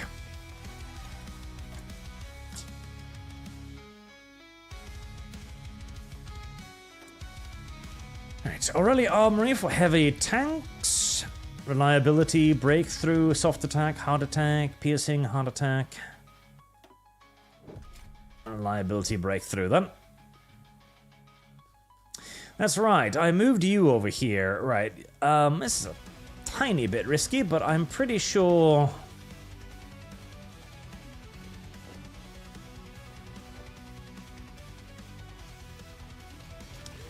With air support, I'm thinking this'll probably be doable.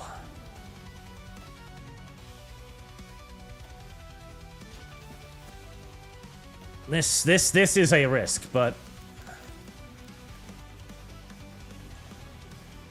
Okay. Oh, did they not land with supplies? Why didn't they not land with supplies? Okay, get the transport wings over there. I was pretty sure you would land with supplies, but come on, you can do this. They've got no supplies either. They're screwed up. Yep. Good boys.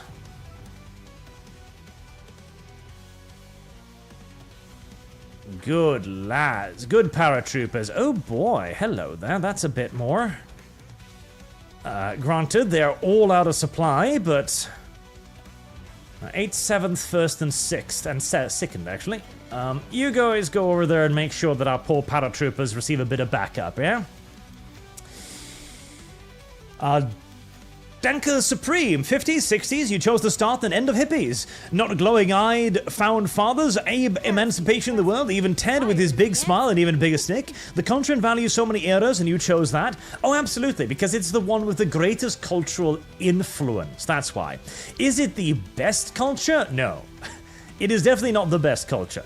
The best culture would probably still be like Theodore Roosevelt, but the best era for cultural imperialism is absolutely the 50s and 60s, because that is when America was just the thing to be. It was culture. It was Western culture. And hell, America still is Western culture.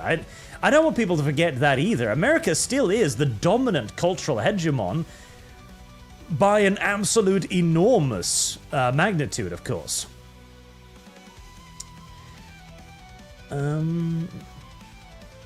Let's see. Can I release some of these lands, by the way? No, I just need to... Alright, I'm tempted to just slap them with martial law.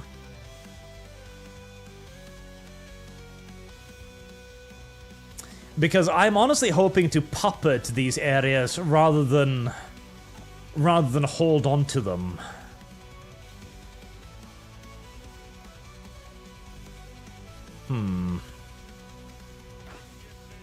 Heresy's the question.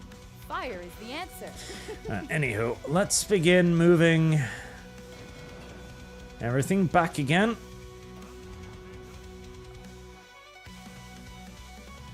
So that we can start the invasion of the Dragon Isle and New Maryland. And once New Maryland finally at long last falls, that will be the end of the war. The war that started in like 1014 or something. Good God. The fucking 100-year war is coming to an end. Maybe, possibly, soonish. Right, I should now also have new naval forces, shouldn't I? Yes, I definitely do. Let's get those up and operational. There, that will be the new spotting fleet.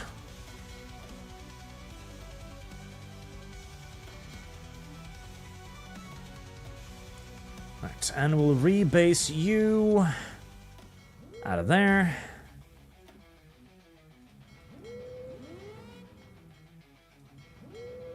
And you'll patrol these areas. Right. We'll rebase you out of there as well. Oh, I need to actually rebase you before I can move you, can't I? Right. Rebase. ASW command. I'm pretty sure you've got new vessels as well. Yep, there we go.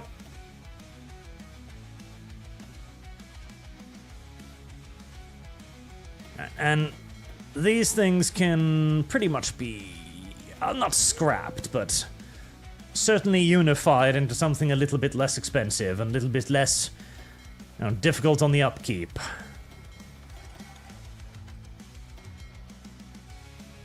Right, spotter command.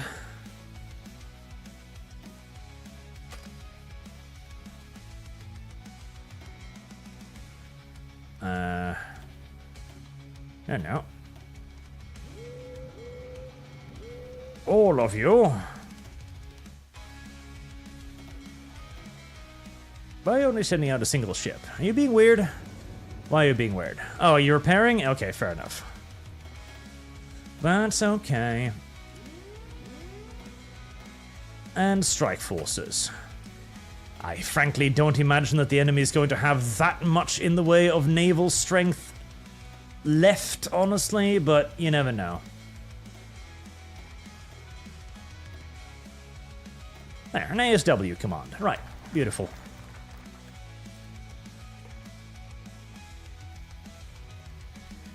I wonder if I've actually got the range to invade fucking New Maryland. I sure as hell hope so.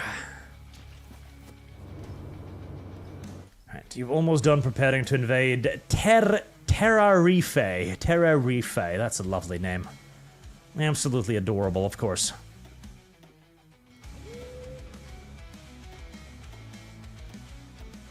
Start mining. Oh, my allies are beginning naval invasion there too. Lovely. Advanced aircraft cannons. 162 days away from advanced airframes. Do I wait for that? I think I do. It's going to be 162 days of lost production, essentially, which is not fantastic, but I think making sure that those fighters are as good as they conceivably can be is going to be the way to go.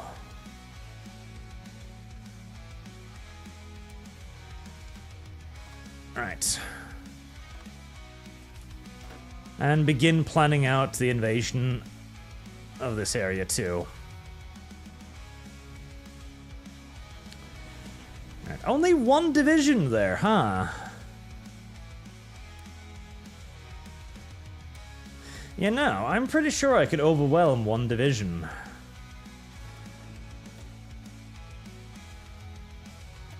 We'll just dump paratroopers on top of it. Because if I'm going to overcome the pretty guaranteed numerical superiority of Graphonia, I'm going to need a pretty heavy-duty qualitative superiority. And that means not skimping on the upgrades. Oh boy. The supplies in this area are not great. Let's move you inland. There's really no reason to have you starving, now is there?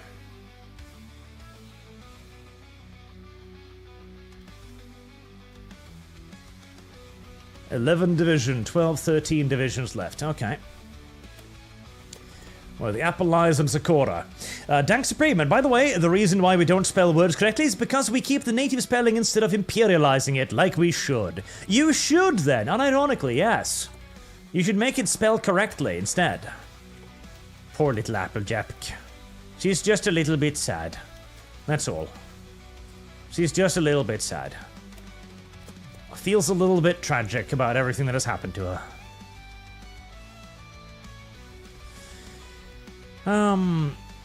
Russian population growths.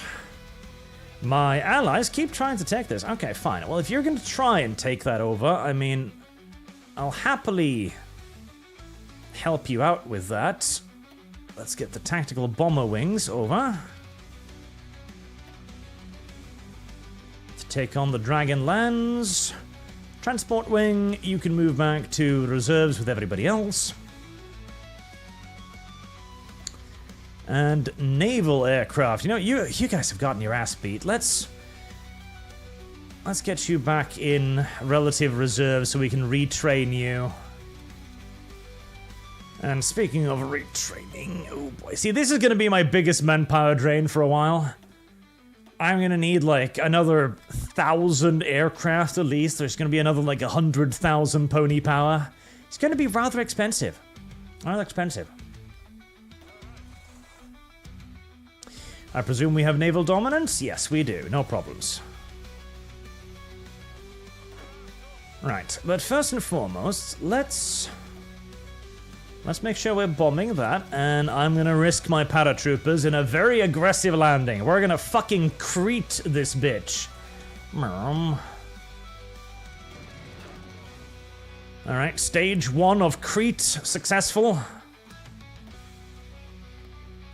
Will stage 2 of Crete be successful? Stage 2 of Crete, incidentally, was not successful historically. See, the Germans weren't retarded. They weren't going to be like, oh yes, we'll just invade Greece with only paratroopers. That'll work out well. Ha ha ha ha ha. That was not the plan. That is what ended up being the plan through simple necessity. But that wasn't actually the plan. The plan was for the paratroopers to capture land. Oh, is that not... Can I not?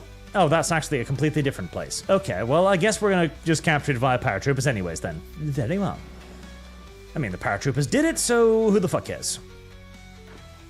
But the plan, of course, was to use the paratroopers to interfere with the enemy's defensive operations, seize vital areas away from the defenders, and then regular naval landing forces would deposit further troops to aid with the landing. There were supposed to be entire army elements moving in.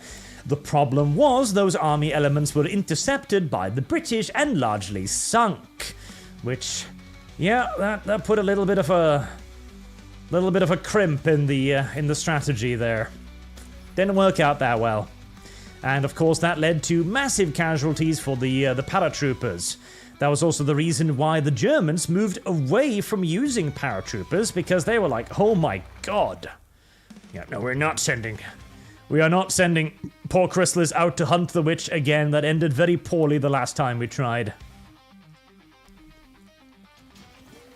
As the Germans were just like, okay, this shit is cool, but it's just way too expensive, like, holy fuck. And we only managed it because our paratroopers were fucking badasses. That was the only reason we won, and that is the only reason why they won, because the paratroopers fought like absolute fucking madmen, well beyond anything that could reasonably have been expected of them. Right, let's expand this a little bit so that I am not quite as surrounded as I already am. I'm gaining a little bit of ground for the panzers, who will arrive to help me out.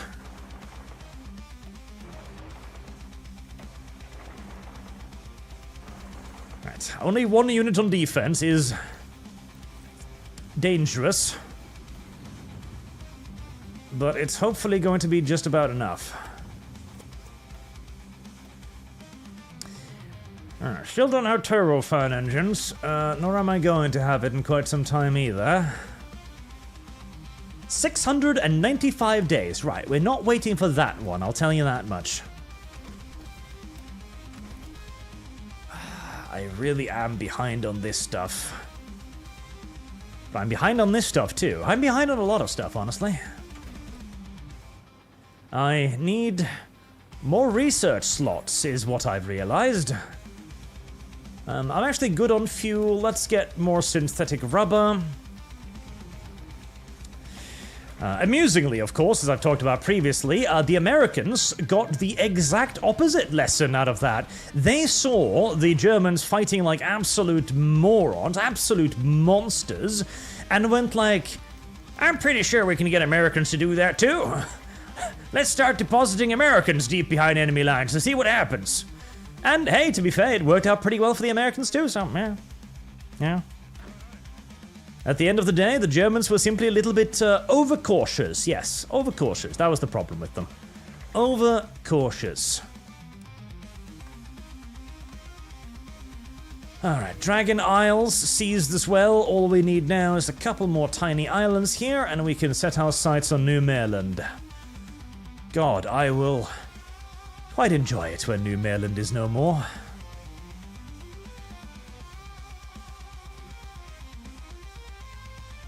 Is that held by the enemy? Oh no, my allies seized it. Lovely. Okay, well in that case,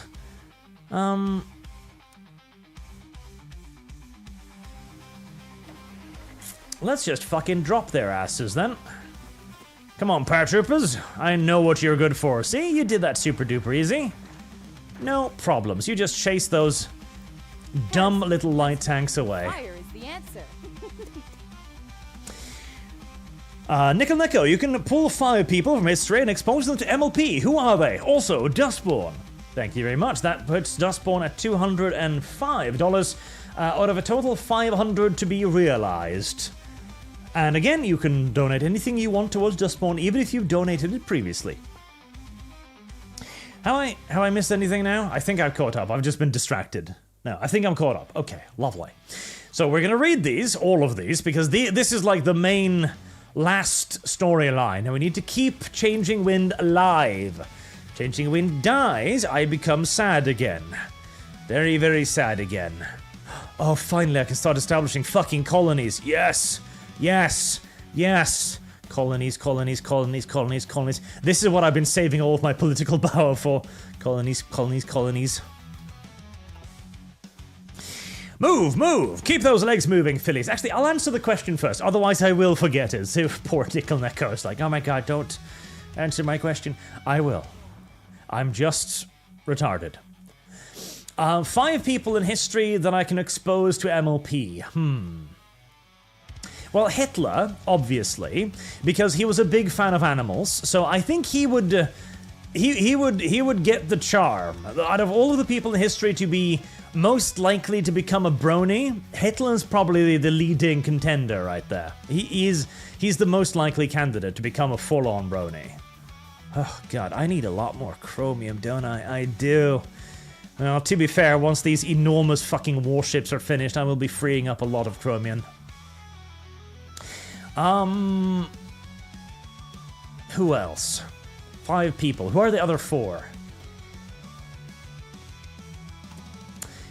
Joan of Arc, because it would be funny to see if she thought this was... Like, was this created in a God-fearing world? Well... Depends on your definition, I guess. Stalin wouldn't like it, so Stalin wouldn't be any fun. Stalin wouldn't be any fun. George Washington, definitely. Yeah, that's 3. Napoleon, just because he's my favorite historical figure. And Aristotle, for 5. Because I imagine he would just be amazed. Like, he would just be freaking out, like, oh my Jesus! Like, all we have are people telling stories in the city square. What the fuck is this witchcraft? He would be freaking out over the ponies quite a bit, I think. But he'd probably also be relatively accepting of them. He'd be like, yeah, we've got centaurs and minotaurs and shit in our time too. Like, that's not weird. The weird part is that they move. Holy fuck. What kind of magic is this? It's a good question. It's a good question, Aristotle. A very good question. Move, move, keep those legs moving, Phillies. You call that a march. You're so damn behind that it's a May at best. And partisans aren't going to surrender if you ask for their permission to arrest them. Commandant Second Wind frowned as he watched the new recruits of the newly minted Canterlot Guard try and fail to march up and down the parade grounds behind the Canterlot Castle. Everything about them was a mockery of the real Canterlot Guard, the elite regiment he had belonged to before the Changeling won the war and dismantled the force. The armor of his new recruits was plated in gold to resemble the resplendent protection of the old Royal Guard, but a thick black stripe had been painted down the midsection, like it was dividing each pony in 2. And instead of the sinister sisters' coats of arms, the Changeling trident now adorned the collar and flanks. No doubt if the sisters were here to see this, they'd be ashamed of how the Royal Guard had been satirized by the bugs. Maybe that was the point. But Second Wind didn't care. The Royal Guard had been a dead-end job for him before the war. He lacked the pedigree to move up its ranks, not being from a noble family, and his promotion just before the war ended had only been out of desperation born from a deteriorating military situation. He had little love for the aristocratic unicorns that had filled the Royal Guard's upper echelons, and perhaps that was why he was the highest-ranking officer to defect from the defunct Royal Guard to the new Canterlot Guard. There certainly wasn't much to complain about now. All he had to do was listen to what the bugs told him to do, and they gave him almost free reins to shape the Canterlot Guard as he wanted. Perhaps the Changelings winning the war wasn't such a bad thing after all. That also reminds me, I really need to get to designing a new tank as well. Do I want to put it off? Do I want to... No, the MBT is too far off. No. Yes, I've got all of the things I need for the next tank now. First generation main battle tank chassis. Right, so obviously we are going to be doing a modern turret. Heresy's the question. Fire is Breakthrough the answer. is, as always, king. Welded armor, or just cast armor. Hardness 2, defense breakthrough. That gives me more harm. Yeah, but production. I don't care about production costs. That is frankly irrelevant to me. Breakthrough 15%. petrochemical electrical engine, it's gonna make it a fucking expensive tank, and a complicated one too.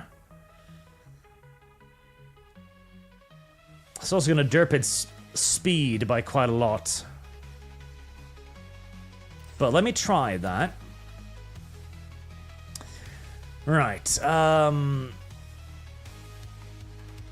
advanced medium cannon.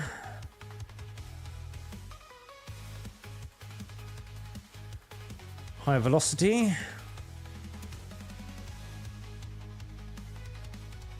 You can't mount a... You can mount a heavy cannon, can't you? Semi-modern heavy cannon. You can! Oh, interesting. 35-45. Compared to... high velocity cannon.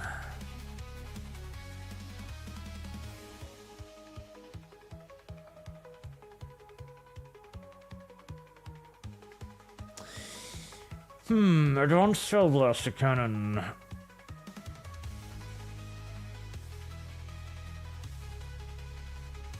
Advanced spell blaster. Radio, semi-modern radio, of course. Sloped armor, obviously. Stabilizer for breakthrough. And I'd like an auto loader, but I suspect I'm probably going to need... I'm probably gonna need a wet ammo storage, but we'll try the auto loader. Right, okay, so... I would prefer 40 reliability. Oof. Yeah, that's... 10 kilometers, 40. I mean... I'd be satisfied with 8, 53% reliability. 257 breakthrough.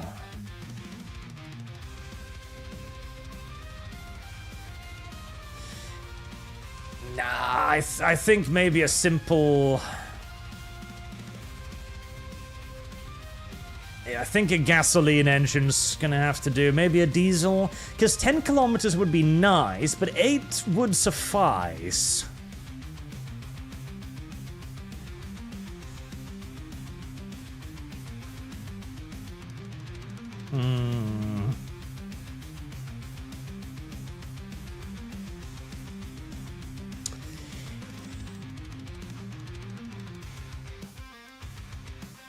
Reliability, like, I like having a little high reliability. And so long as the armor is nice and thick.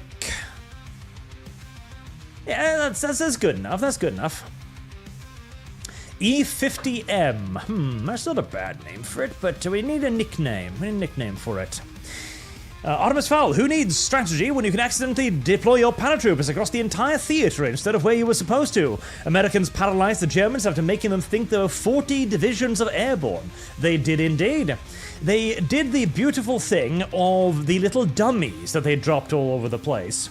The dummies had firecrackers attached to them, making many German divisions send in false reports that they were being attacked by paratroopers over a huge area. And then the paratroopers themselves, who largely via accident, mind you, were also scattered over an enormous area, making the Germans think that they were fucking everywhere, and making them very hesitant in their movements.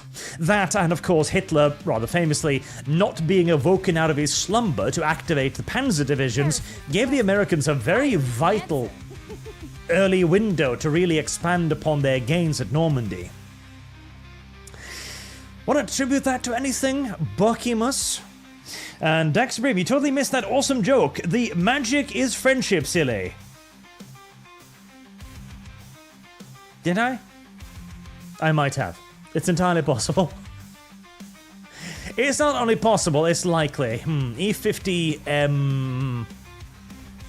E50M... Artemis donated $20, so... No, there you go. If somebody else donate $20, I'll give them the name of the super heavy tank. 2 people, actually. Okay, I need to find more vehicles. Right, E50M Artemis, there you go. Right, save that one, and... Give it to the main battle tank designer, and yeah, we're gonna need a lot of those, which is going to yet further deplete my stores of chromium. Well, aren't I just fucked? Yes. Chromium is a resource that I need a lot more of, and chromium is a resource that I don't have a lot more of. Is there anything... Cut production of the gun foxes, because I'm probably going to give them magical engines. I've got more than enough of those, so we can save a tiny bit of chromium there. And we've got plenty of helicopters now, so I can save some aluminium there as well. But chromium, cock-sucking chromium. Right, is there any way I can... Any chromium deposits I can expand upon?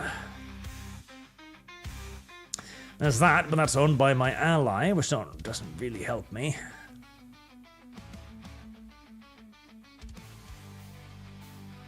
Wow, chromium is apparently a rare resource or something. Who'd have thunk it?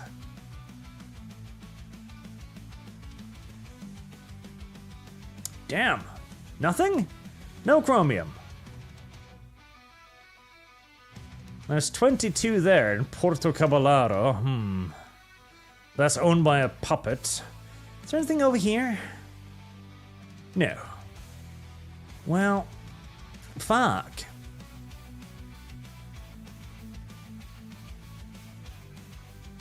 Fuck indeed.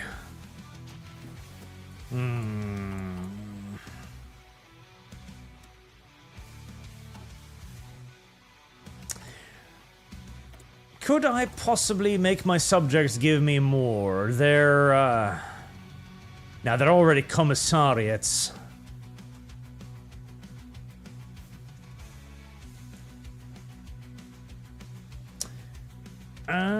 Change them to a next. I could annex Olenia.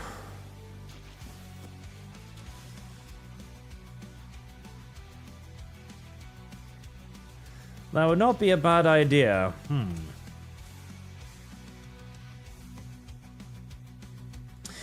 Alright, Olenia, let me see if I can somehow squeeze 1,000 compliance out of you.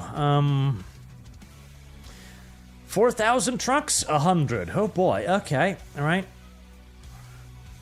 I mean, I think I'm gonna get all of this back when I annex you, so it doesn't really matter. 300. 300, oh boy, I'm gonna have to give them a whole lot of stuff, aren't I? Yes, I am, my god.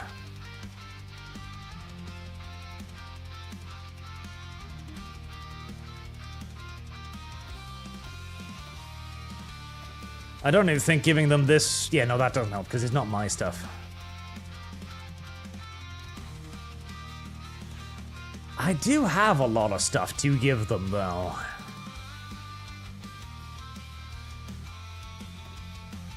Yeah, you can have some of the old amphibious vehicles. 400, I'm still like 1,000 short. Holy hell. There you go. If I give them all of those, which I'm pretty sure are the old pattern, right? Yes. Okay.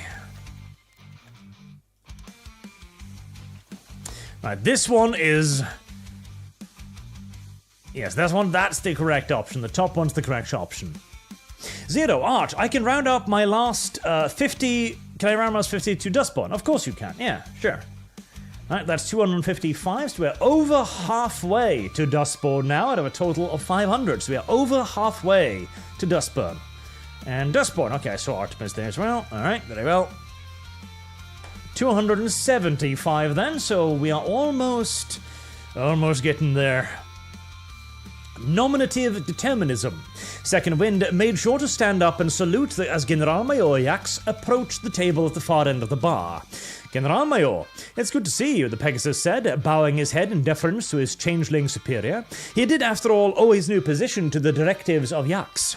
Commandant, Yax said, removing his hat and lightly tossing it on the table before sitting down. Please, take a seat. You've probably been on your hooves all day.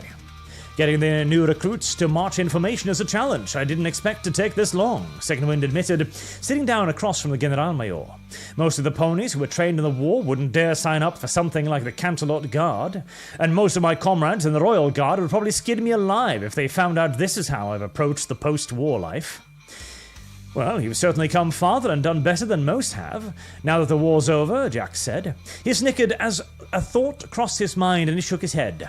I've read your file, obviously. It's amusing to me that a pony named Second Wind can go from flying wounded comrades out of a war zone on his bare back and still getting no recognition from his old institution to finding himself in command of a brand new institution under a new regime. I suppose it's fitting, Second Wind said with a shrug. I always find it funny how our names work, though I'm not as strong a believer in prophetic naming than most. Too bad I don't have any ponies named Long March or Parade Formation under my command. The two chuckled in their moment of camaraderie, at least until Second Wind slowly began to frown. But the more I'm out there, what am I supposed to do, Generalmajor? He asked Yax. I may not have had a lot of love lost for the Royal Guard at the end of the day, but Equestria is still my home. I hate seeing it suffer like this, and sometimes when I'm out there drilling the new troops, I feel like I'm part of the problem. A pain-conflicted look took hold of his face, and he looked at Yax for an answer. What am I supposed to do? Keep your head down and make the best of what you've got. It's all any of us can do. That is the correct answer, and I will stick to it. 422 chromium in the hole now. Brilliant, brilliant, brilliant, excellent. Fantastic, in fact. 80 days. Gilded Chains. Commandant Second Wind followed the skin crawl as he wandered from table to table at the soiree, looking for something to pass the time until he would be granted permission to return home. It wasn't his dress uniform that bothered him, though the new Canterlot Guard dress blues were some of the most uncomfortable uniforms he'd ever worn. Rather, it was the purpose of the soiree that bothered him. A party to celebrate the impending destruction of Celestia's School for Gifted Unicorns, attended by every ling who was any ling. Alongside pony collaborators, to make a good impression on their masters. If Second Wind had a choice, he wouldn't have been here, but as Commandant of the Canterlot Guard, it was his duty to be present. The party was barely tolerable until a changeling general came over to greet him. Commandant, the general said, a disgusting grin on her fanged muzzle. A pleasure to see you here. It's always great to see sensible ponies making the most of their new lot in life. Second Wind at least had enough professionalism to greet the general properly. General Actia, he said, quickly pulling the changeling's name from his memory. It's a pleasure to see you as well, ma'am. I hope you have been well. Better than ever, General Actia said with a laugh, though I certainly long for the excitement of the war. Peace is a droll affair. Say, do you think we ever cross paths on the battlefield? She chuckled and waved over a pony without waiting for Second Wind's response. Do you happen to know Windbreak? She was a soldier in the war, too. I think she was part of your Royal Guard. Second Wind blinked in surprise as he looked, eyes with Windbreak. The mare had fought alongside him in the war, but had been captured during the evacuation from Bales. He'd thought she was dead. We cross paths, Second Wind said, nodding to the other Pegasus, who bowed her head. I'm glad to see she's doing well. Doing better than ever now that I took her under my wing as my personal servant. General Actia draped a gossamer wing over Windbreaker's back as Second Wind saw the mare suppress a shudder. Then the general tipped her hat to him. Anyhow, I must be off. Keep on doing the good work. You're an inspiration for ponies like Windbreak everywhere. The general turned and left, taking Windbreak with her, the mare looking back at Second Wind with pleading eyes. Second Wind could only watch her go, the medals hanging from his uniform hanging heavy like chains. Just a little bit of rapey. It's not a problem. It's not a concern you need to worry yourself with. It's just what happens on occasion. It's fine, it's fine, it's fine.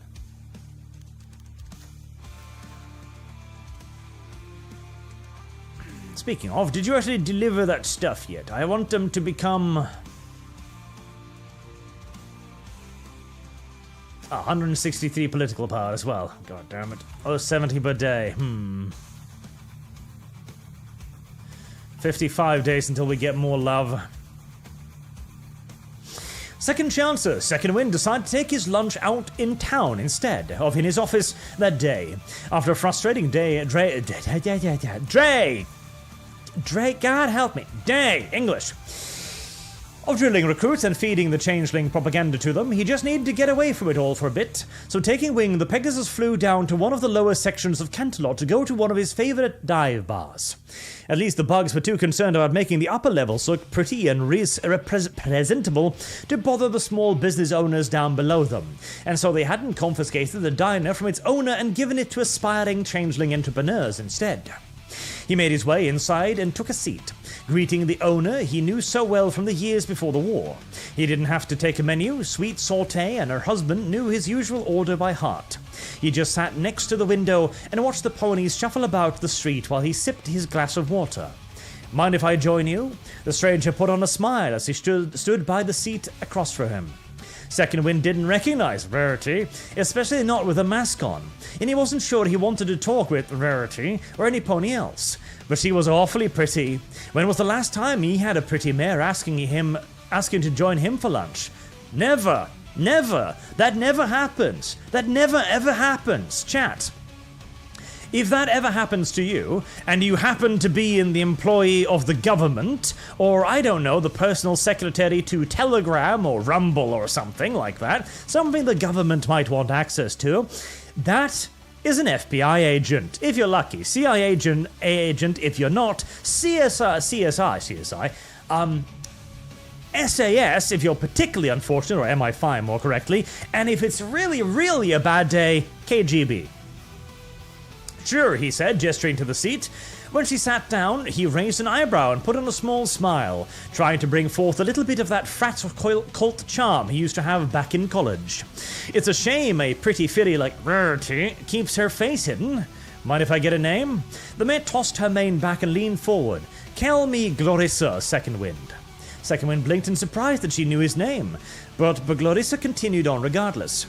I've been wanting to talk to you for some time. Your posting as Commandant of the Canterlot Guard lets you get a lot closer to the changeling high-ups than any other ponies in the city. Perfect if, say, some pony wanted to do something about the changeling queen visiting the city in a couple of weeks' time. Second Wind frowned. You shouldn't be talking about such things, he warned her. I have a duty to stop resistance wherever I find it. Duty to your changeling masters, sure, Rarity said, shrugging. Then she put a card on the table in front of him and stood up. But if you have any duty to your country... She winked at him and then disappeared with a swish of her tail. Second Wind picked up the card she left, frowning at it. Her parting words haunted him as he stared at the phone number written on it. Was he a dog faithfully serving a master, or an unwilling slave of the regime, like Windbreak?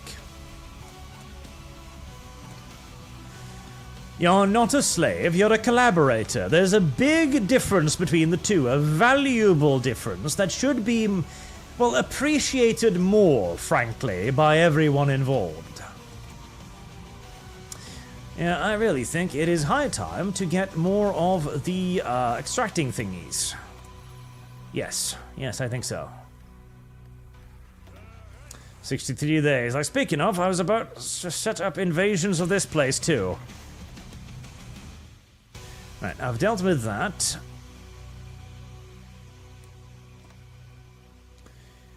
Right, so we're obviously going to need Port Arbor first and foremost. Let's transfer... Is there really not a fucking airfield over there? Sweet baby Jesus. There isn't. God, shit on me. Right, build the airfield.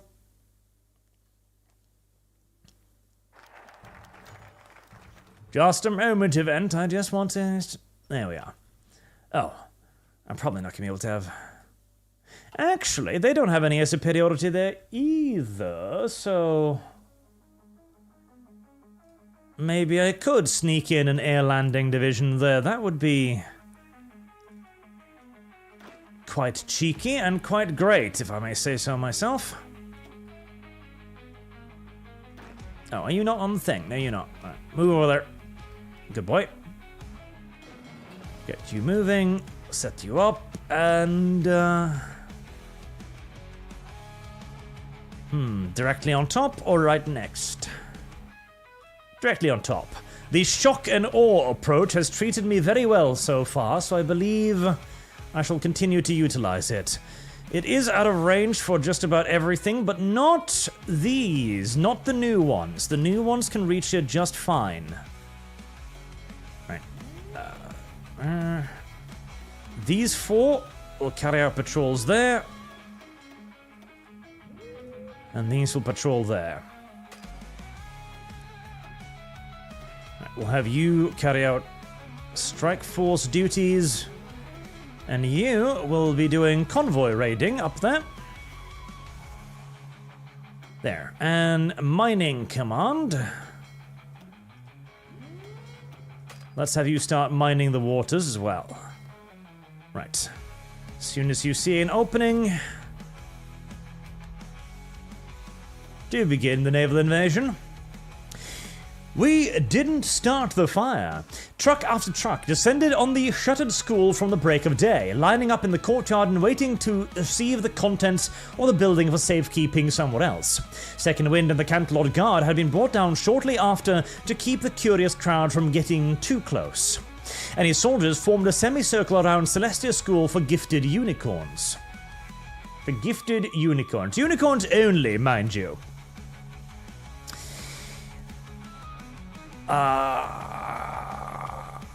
Help. Unicorns that changes his gut of the building of all his valuables. There we go. The magical oddities all packed into cardboard boxes and loaded onto the waiting trucks. One by one, the trucks departed, carrying all the stolen goods from the school. And when there was nothing left of critical importance to take, the Queen's Guard descended on the building and stripped out anything not bolted down. Every bit of gilding that could be scraped from the walls was tossed in a wheelbarrow, and soon the once magnificent building looked like nothing more than a dilapidated wreck. That was when the flamethrowers came out. Ooh, flamethrowers. Second Wind gritted his teeth as his soldiers did their best to hold back the furious and dismayed crowds as the soldiers of the Queen's Guard torched the building inside and out. Brilliant orange fires leapt into the sky, and the windows coughed up acrid black ash that fouled the sky like a cloud of poison. And then, with the cracking of a support column and the crumbling of ages-old masonry, the school collapsed in on itself, flinging embers and debris into the sky, like a soul leaving a corpse on its way to the afterlife. The crowd ceased fighting, and Second Wind could see the horror in their eyes. Some pony in the back began to cry, her sobs a sharp contrast with the cheers and laughter of the changelings as they spat on the ashes of the fallen building. The ponies of Equestria had lost yet another piece of their history and nation to the changelings, and here Second Wind was standing on the wrong side of the picket line. When he finally got home at night, Second Wind opened a drawer on his nightstand and pulled out a card. Then, taking the phone in one wing, he began to dial. Don't do it, Second Wind. Don't do it. Don't be a dum-dum. Don't be the dum-dum, Second Wind. Do not be the dum-dum. You must not. You must refrain from being the dum-dum. You must live.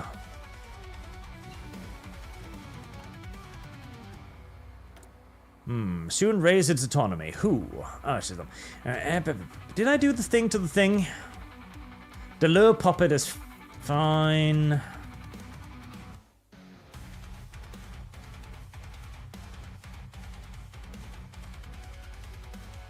$139 more political power. God damn it, that's a lot of political power.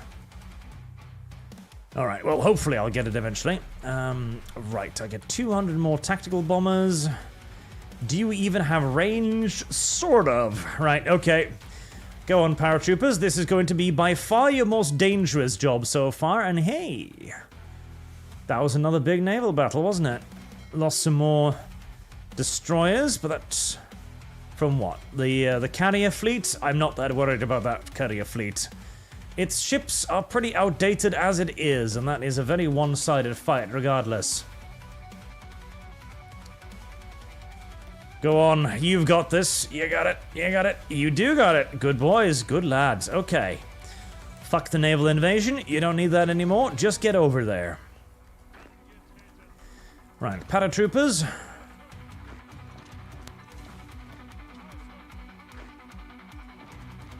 Spread out. Immediately. Secure, secure. There. Is there any other... No, there's no other landing areas here, so... As soon as the mechanized forces arrive, that should be the end of it. Right, I think I'm going to be needing a air base over there. Okay, what else am I behind on? Ciphers. Yeah, it would be nice getting more ciphers. Research. Oh, 42. Okay, I can wait a little longer than that. Production efficiency, definitely. Zero, you should stream Concord before its memory hold. I don't know about that. See, Dustborn I'm willing to do because it looks appropriately cringe and awful. I think it would be, at least to a degree, funny, right? Concord, however, Concord doesn't look funny. Concord just looks unironically, legitimately awful. That's what Concord looks like. Concord just looks terrible. I cannot be made to suffer through such things. One more research slot.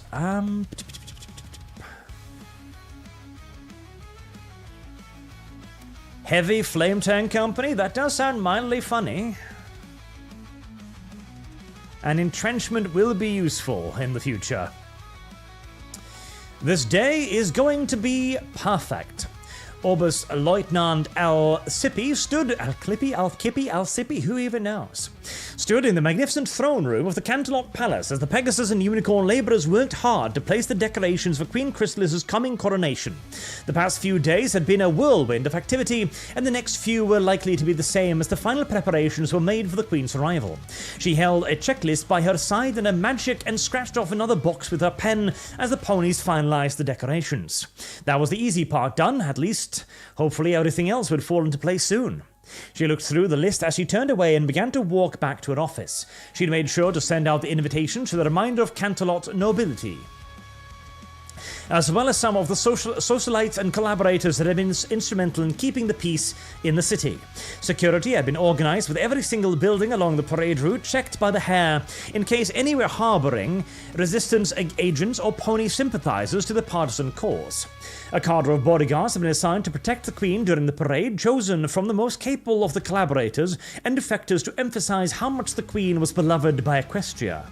And to top things off, Second Wind and his Canterlot Guard would be the honor guard for the occasion. She tucked the checklist back into her pocket and hummed to herself as she went along. Everything was going smoothly. It was time for the changelings to finally claim vengeance for the Canterlot defeat of 1002. That day had hardly been perfect, but this one would be. She was sure of it. Well, it's good that somebody's optimistic, isn't it? Yes, it's very good. It's very good that somebody's feeling quite good about themselves here. Chromium upgrade. Chromium upgrade. Chromium upgrade. I apparently didn't look closely enough the last time I was scanning all of this for chromium. Metal upgrade. Service guarantees citizenship.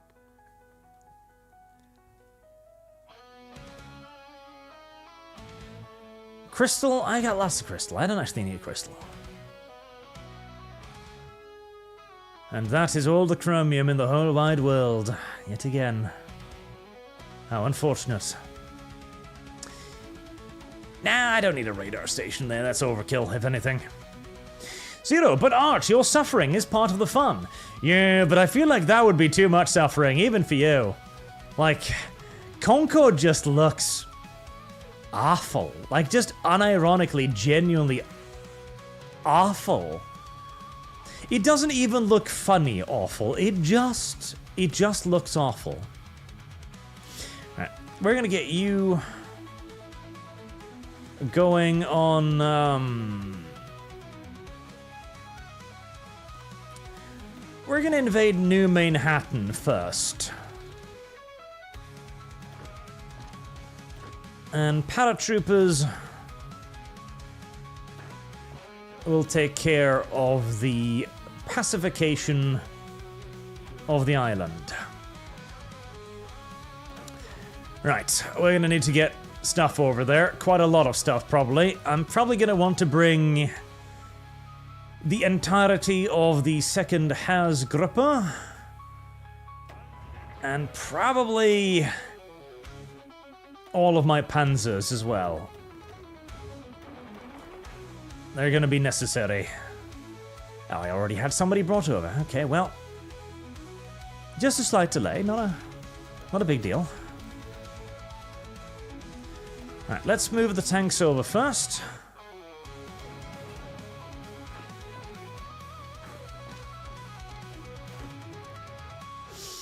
One last humiliation. The parade must be called off. Yes, we need to... Fuck. Forgot to read that. God help me. We gotta be a little bit nice to the ponies. The ponies are required to be coddled. Be coddled a little bit. So that they will have poor old Second Wind not betray us. Very important, very important. Can I have 2 airfields here? I can. Why, thank you. I believe I shall. Alright, let's get those transport aircrafts moved over immediately.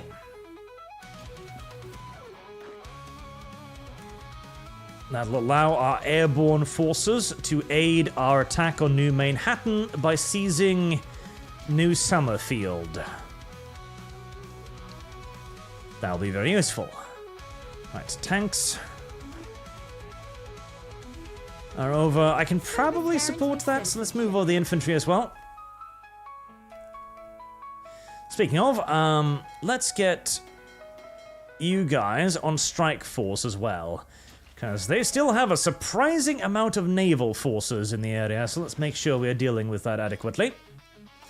The enemy has a grand total of 2 fighters. Good for them. Very, very good for them.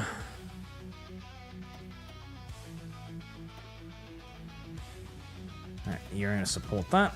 You're going to take care of the oceanside area.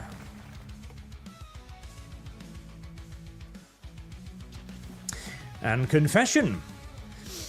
The parade was about to start, but Yak still had enough time for a quick lunch. Knowing that marching on an empty stomach and then reviewing the troops for hours wasn't exactly the smartest idea, the Generalmayor took a much-needed lunch break as his calm before the storm moment to prepare himself for the march to come. But even that wasn't spared the demands of responsibility, as a pair of soldiers hurriedly rushed past into his office after a perfectly perfunctory sounding knock on the door. The Queen herself better be in danger or something, X grumbled, setting his sandwich aside. What is it? A pony turned herself in, claiming she had something urgent she needed to talk to you about, one of the guards said. She claimed that she is, or was, a member of the Resistance. It's Octavia Melody, sir. The name struck Yax like a slap onto the face. Octavia? He asked, incredulously. Then he stood up, his lunch forgotten. Take me to her, now. Minutes later, he entered an interrogation room where Octavia was seated at the bare table. She looked disheveled and much the worse for wear. He didn't even wait for the door to shut behind him before he started asking questions. Right now, I don't care if you're part of the Resistance or not. What did you need to tell me? Octavia looked at Yax and nodded. A splinter cell of the Resistance in Cantelot wants to assassinate Queen Chrysalis, the mayor said. Despite the wishes of the rest of the Resistance, the radicals are moving forward with the plan to bomb her during the parade. Your own Cantelot guard captain is going to deliver the bomb himself. Yax blinked in shock. Second Wind? How do you know this? And why tell me? That's none of your business, Octavia said, shaking her head. What is important is that the status quo in Cantelot is tolerable for the ponies, thanks in large part to your efforts. But blowing up the Changeling Queen will do nothing but make things worse. Forget reprisals. If the Queen Guards get to avenge their queen, nothing short of a genocide will come to Cantelot. She leaned across the table. Do whatever you want with me, but you have to stop it, for all of our sake. Yak stomped his hoof and cursed. I'll take care of it, he said sharply, turning about and heading for the door. And you, get back out there and get ready to play like we agreed on. Oh boy, oh boy, oh boy, oh boy, oh. Oh boy, oh boy, oh. Right, it's time to get jet strategic bombers. The stage of the apocalypse. Yax had teams of Jaegers fanning across Cantelot in minutes, searching desperately for the runaway Second Wind and the bomb meant for the Queen. Yax himself had taken wind. Abandoning the early stage of the procession, he would have stopped the parade entirely, but Queen Chrysalis had already set out in her motorcade, and he didn't think she'd stop, even if he told her what was about to happen. All that would accomplish would be a waste of precious time. So now his only hope was to find Second Wind before it was too late. As luck would have it, Yak spotted a figure flitting into the top of a nearby bell tower out of the corner of his eye, and he immediately changed course. He swooped into the top of the tower and drew his sidearm in the same motion, aligning the Pegasus in his sight. "Second wind!" Jack shouted, making the Pegasus jump and turn around. The two soldiers locked eyes in their standoff, on opposite ends of the tower with only a large brass bell hanging above to separate them. "Don't do this," Yax urged him. "Whatever you think you're trying to accomplish, you're not going to succeed." Second Wind visibly shook as he offered a retort. "The changeling have had their boots on the necks of ponykind for too long," he shouted back, rage and agony filling his voice. "You marched in and took everything from us, and when that wasn't enough, you turned us to slaves. Windbreak, a mare I knew from the Royal Guard and a hero in her own right, is some bug general's personal slave for her to play with as she pleases. Your vicious queen's selfish conquest and disdain for my entire species has brought misery to Equestria like never before." He touched his hoof to the bomb vest fastened around his body.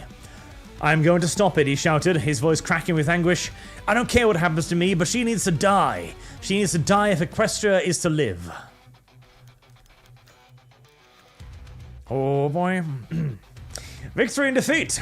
Yak's risked a step further, and when Second Wind didn't flinch back, he took another, then another. He'd closed half the space between them before he thought of what to say.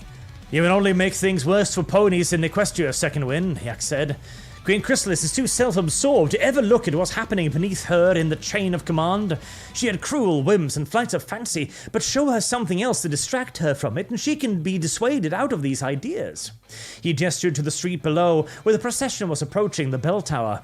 "Remember when I told you to make the best of what we can, to work within the system we have, and try to make what small changes we can?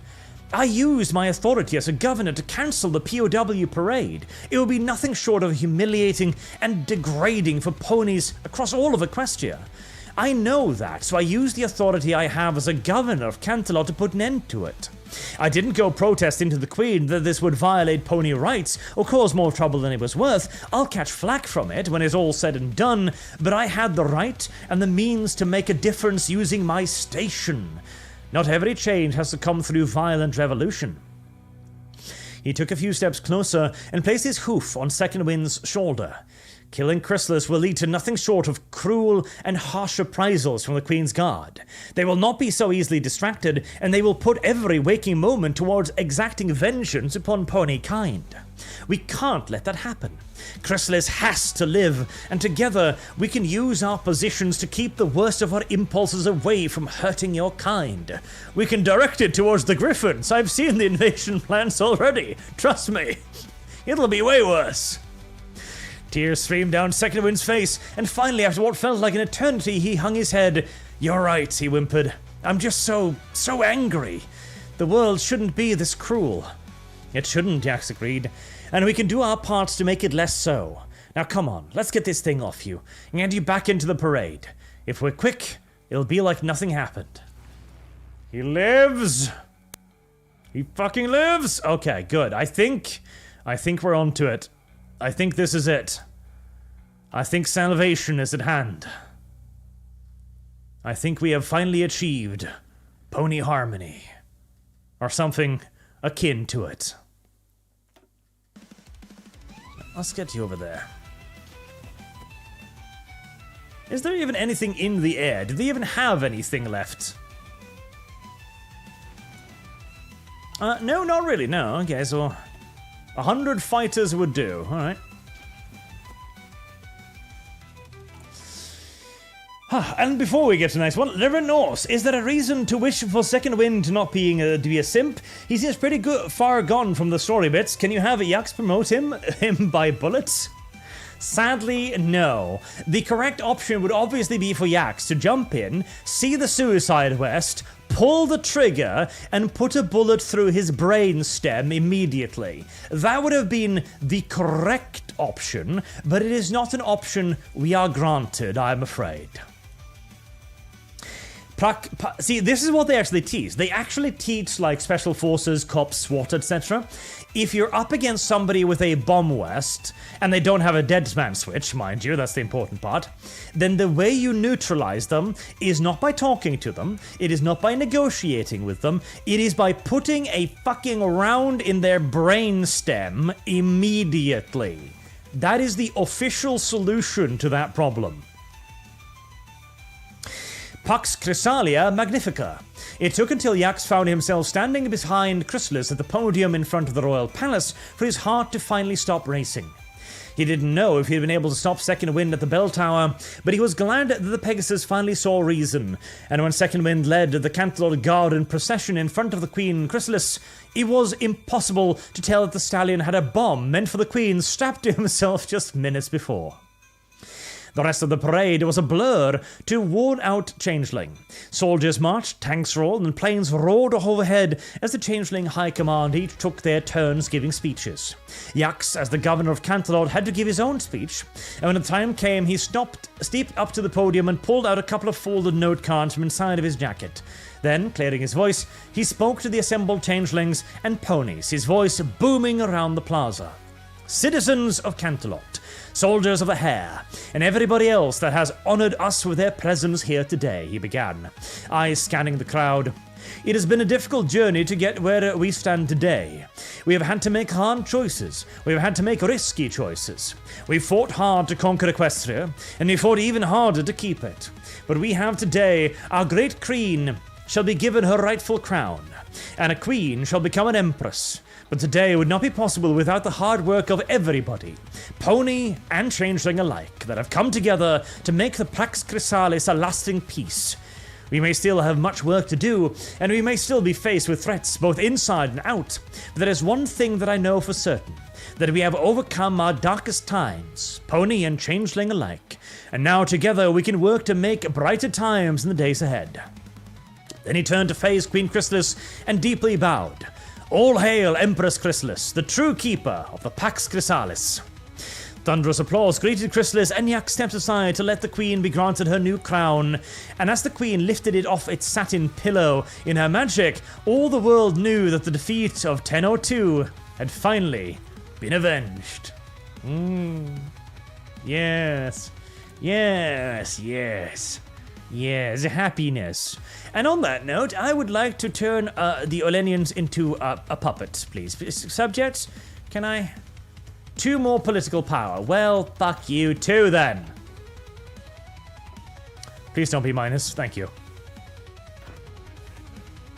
2 days. Are you bombing? I hope you are. Oh, they're not there yet. Okay, well, my allies are probably not going to get a what the fuck?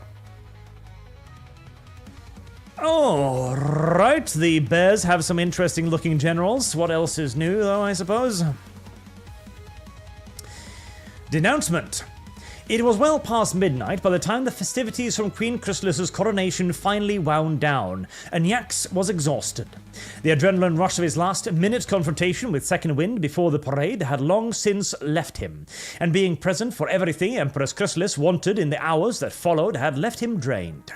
He wanted nothing more than to crawl into bed and sleep, but the full moon was out over a cloudless night, and he felt compelled to spend a few moments admiring the sleepy city before retiring for the night. He wasn't the only one, he realized as he stepped out onto the balcony. Alclip, Marcillo, and Finicus were there, talking quietly as they admired the night sky. But what surprised Yax was that Second Wind was there as well. Their chatter stopped when they heard the door open, though small smiles greeted him when he shut the door behind him. Enjoying the night, he asked the 3 changelings and 1 Pegasus. It's nice to have some peace and quiet, Alclip said. Then she glanced aside at Second Wind, who lowered his head. And we were just talking with Second Wind. He told us about what had happened.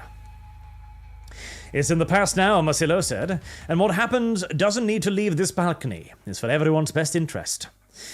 Though blowing up Queen Chrysalis would have been pretty funny, Finicus said with a snicker, but then he shook his head. I'm just kidding. It's good that everything worked out the way it did. It's the best outcome for all of us.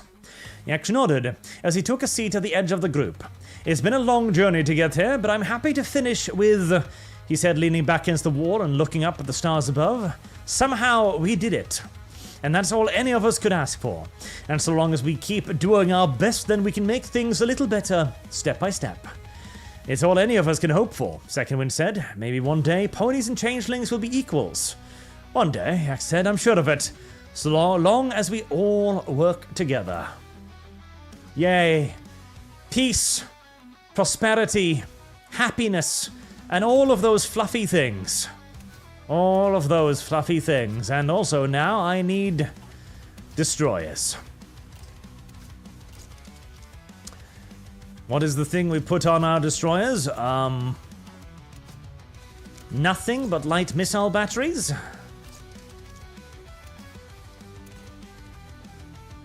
Well, that certainly gives them a pretty hefty light attack. Yes, I think that's lovely. Actually, one there. And those will be our new battle destroyers.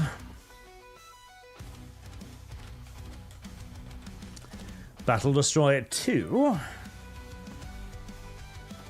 A nice and simplistic naming fashion there. Right, I'm gonna want probably like 40 of those damn things, probably.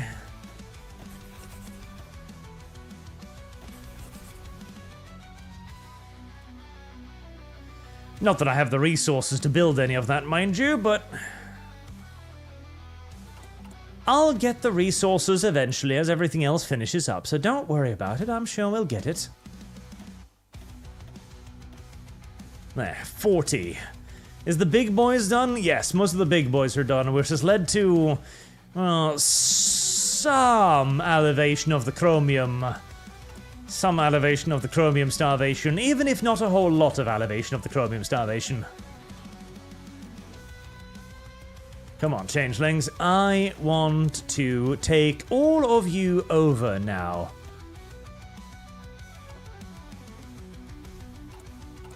There. And is that going to see Olenian Protectorate? Cap from to base value 35. Really? 35? Really? Really? But, well, you've got incredibly high low stability, base value 35. That's 42. Okay, so it should be okay. It should be. I just need to increase the stability, which I will once I'm finally at peace at long last. Oh, Jesus, they did actually manage to get ashore. Good going. Ah, advanced aircraft. Thank fuck. Right, so I can finally upgrade the aircraft now then. Oh, so I guess I should get started on electrical submarines, even though it's going to take a while before I have the construction abilities to actually build any of them. Right, modern small airframe. Now, crystal engines, yes. They're gonna have dick all range, but look at that fucking speed. Yes. Post-war wing design. Self-sealing fuel tanks. Air-to-air radar. Extra fuel tanks, right. Range 997. Short. Very short, but not absurdly short. I could, instead of the self-sealing fuel tanks, I could give it a drop tank, which gives it air defense of 25, which is not great, but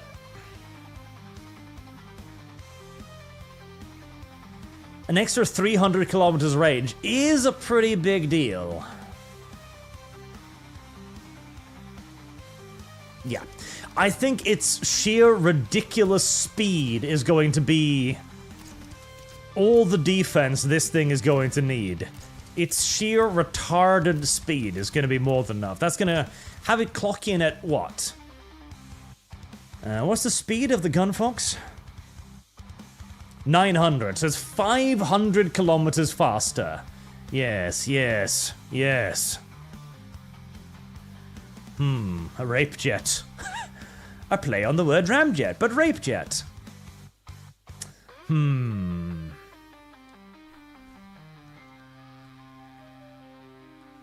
Actually, yes, no, that's a perfect name. Danke Supreme also donated $20 today, so that's a perfect name for it. R777. Danke Supreme. That's a perfect name. Yes, that's a perfect name for it. And using crystals, we also get to not waste chromium, which is very, very, very useful. I think, yes, I did cancel the building of those, so we're just gonna get you going. Maximum, of course. And we're gonna be building 2 lines of you, because we're gonna need a lot of that. Oh, not quad, octuple 30mm cannons. Octuple, those are double cannons each. That's 4 30mm cannons, which, I think overkill is no longer good enough for what that is. Anything gets... I imagine it's going to be like a pom-pom, like it fires 2 cannons at a time or something to just have like a continuous stream of 30mm shell. Oh. That is rather disgusting. And modern medium airframe, we do need that as well. Right, so electronics. We want air-to-ground radar, obviously. Post-war wing design, because that's just a straight buff to everything. Now, weapons. Medium Bombay.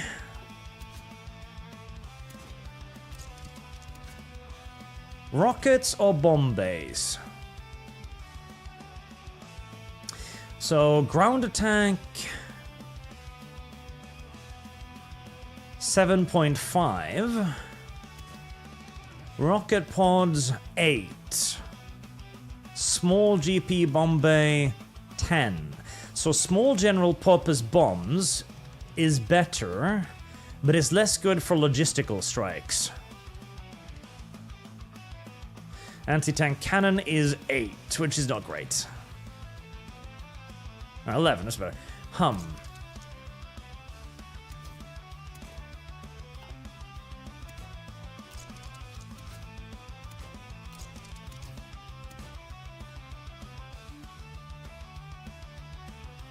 That would give me a ground attack of 59, which is pretty good.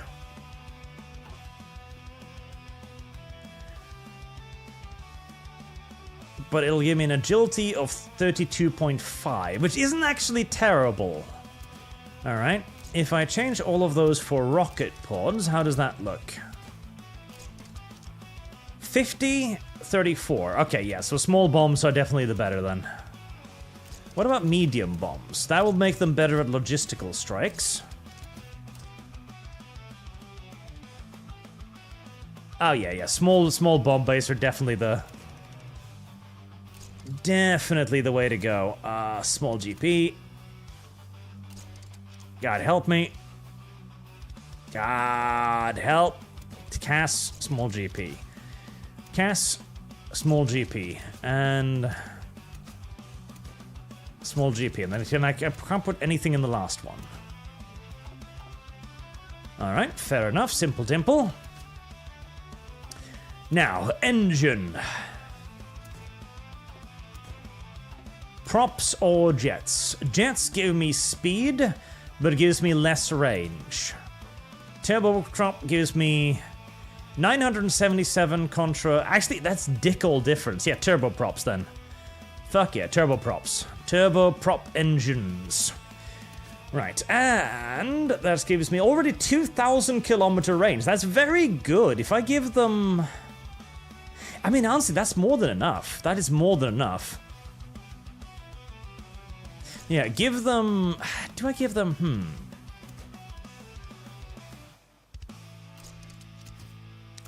If I give them, like, 6 double cannon turrets, that would give it an air defense of 66. That's quite a bit. That makes it a fairly spicy proposition for enemy fighters, honestly. Yeah. Yeah, I think so. I think that sounds pretty good. It's a nice little spicy thing, and we'll call that the animate then. The animate acumen. There we go. So the bombers, I don't know, they're Heinkels. What are the bombers? Condors? No, I don't like condors. I-classes? No. Heinkels. Focke-Wulfs? It kind of reminds me a little bit of a Focke-Wulf, but not really. I need a portrait with more guns on it.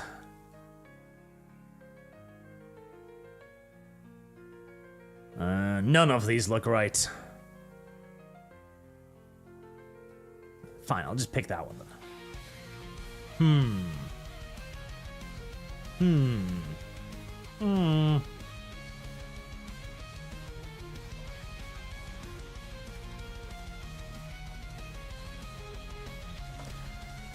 Yes, 1002, a revenge bomber. I like that.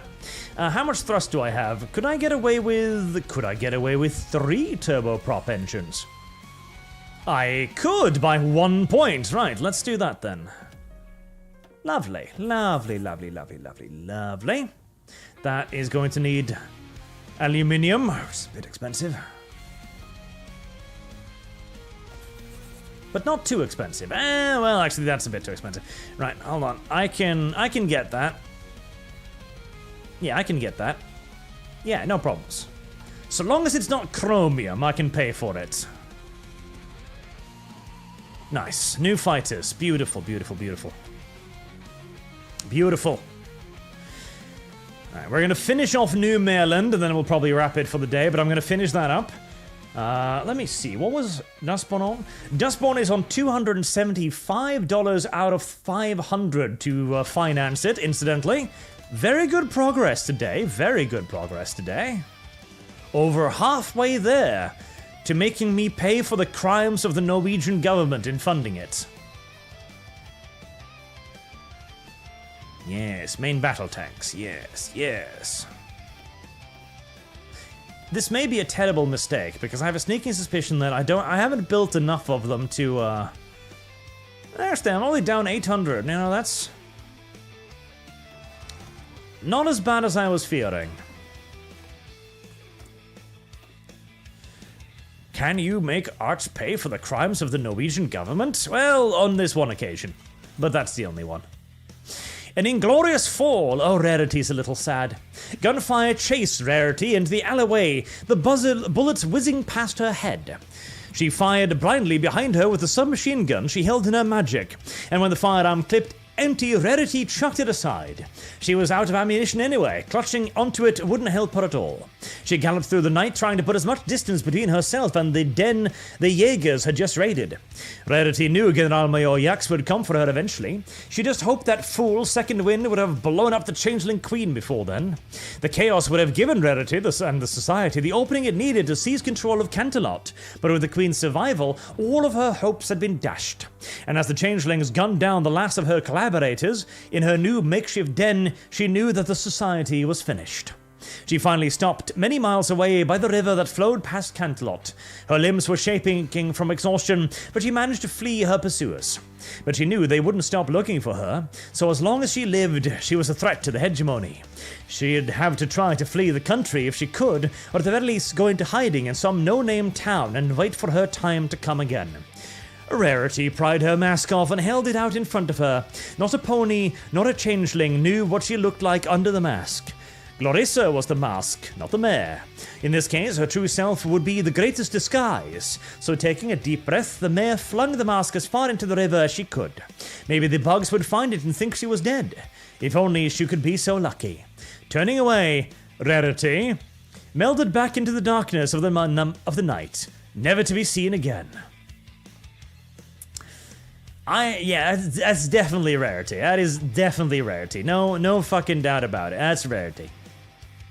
And yes, chat, like Simply Green says, it's hard to not be impressed by the level of the artistic detail. It is. God, I wish 40k had a mod like this. I really do. Oh, you've taken that. Oh, goddammit. Well, now I kind of want to land my dudes over there. Alright, never mind. Stick to the plan. Actually, there might not be.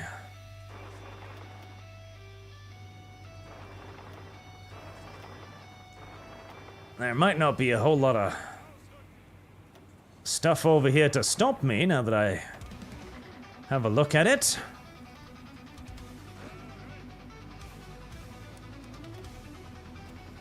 Maybe I will not need the panzers after all.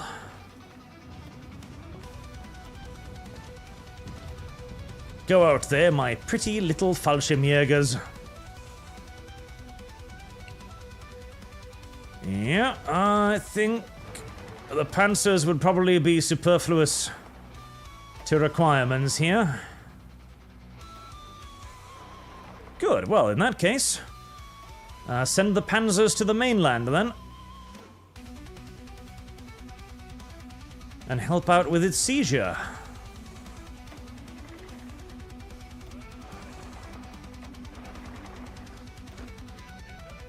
Oh god, so close now. So very close to finally wrapping up this war that has lasted for, what, like 10 years now, I think? I think this is the 10-year conflict now. It's not quite the 100 Years' War, but it's closer than I would like for it to be. Do I just rush this? I think I can probably just rush this. Oh, stop unselecting all of them. I'm only trying to unselect one of them, you silly video game, you.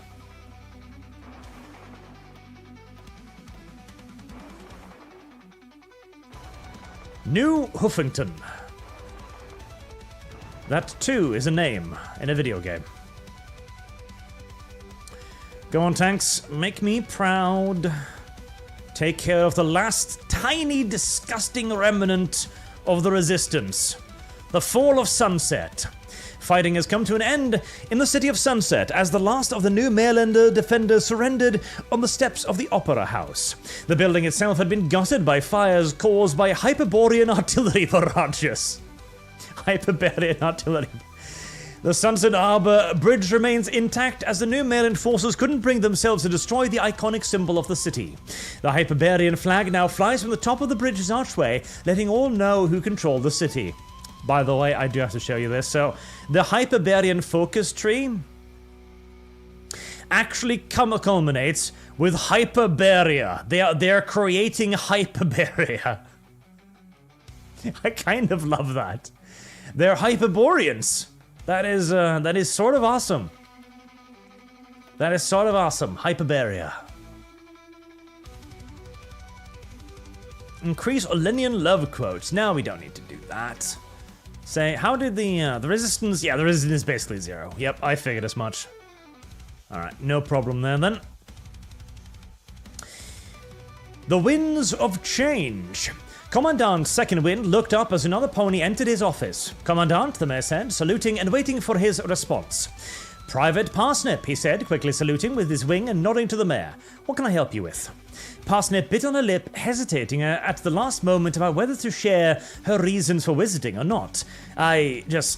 Commandant, sir, I'm having regrets. Regrets? Second Wind invited Parsnip to sit down across from him, and the private accepted the invitation. He looked her anxious face over and slowly nodded. Ah, I see. You don't think you're doing the right thing, being in the Canterlot Guard, do you? When she slowly shook her head, Second Wind pushed aside his papers and laid his hooves on the desk. You may speak freely, Private. Whatever you say will not leave this room. You have my word. You have my nay. Finally, Parsnip took a deep breath and hung her head. It just doesn't feel right, serving in the guard, she said. I feel like the bad mayor. I should be helping these ponies, right? I shouldn't be trying to crush them down and helping to keep our country oppressed. The changelings conquered us, and here I am licking their boots just so I can get exempt from the love tax and provide better for my family. What is wrong with me? Nothing, Second Wind assured her. You're doing what you have to do, and look at it this way, Private. He stood up, gesturing at the map of Canterlot, hanging on the wall by the side. Who would you rather be patrolling the streets of Canterlot? Us? Or bug soldiers fresh from Vesopolis? Who's likely to treat ponies fairly and with respect? Us? Or bug soldiers fresh in from Vesopolis?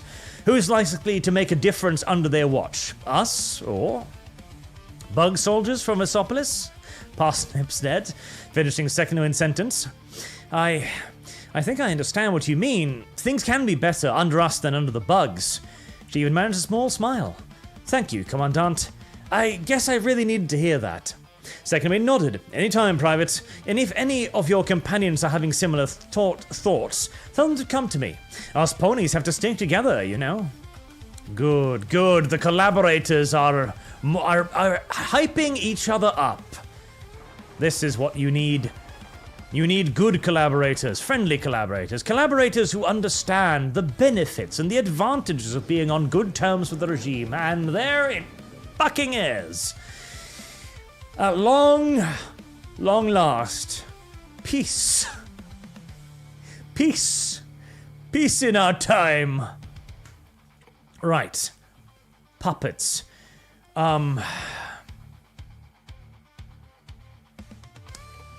Right, let's see. What do I want? Do I want any of this? I mean, 33 oil is pretty sweet, but 15 chromium would be kind of nice. 43 aluminium would also be pretty nice. 40 aluminium, 33. Ooh. Okay. The Commonwealth is getting conquered. I'm occupying the Commonwealth. That's too much useful resources. Plus, it gives me a front to Griffonia that I don't need to launch a fucking naval invasion to achieve. Very important. I think I'll take these 3 provinces. Because 33 oil is a lot of oil. And it'll give me a little bit of a base down here to launch against this Griffonian Empire. And for future military operations, if necessary. United Dragonlands will be puppeted. United Kingdom of Eri will be puppeted. Etquestria will be puppeted. Republic of Tubak will be puppeted. Puppet of Kingdom of Varzina will be puppeted. Puppet Barazinia, the Kingdom of Zumidia cannot be prominent, and Les Meridenes will all be puppeted. And do I need 1 Kiropetrian cruiser? Not really. Not really, no. I'm fine.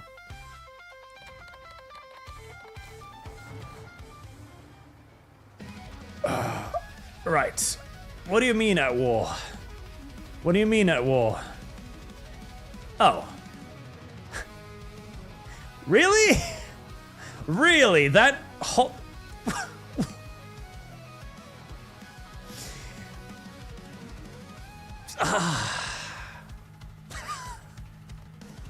You have got to be kidding me. You have got to be shitting me.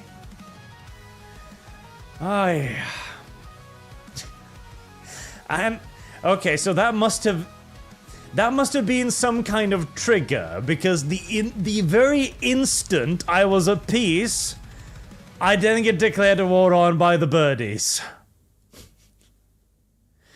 What the actual holiest of fuck? What the actual ungodly fuck? This really is like Yojo Senki. Yeah, I'm beginning to see the war. War never changes. War never ends. No peace. It's only war.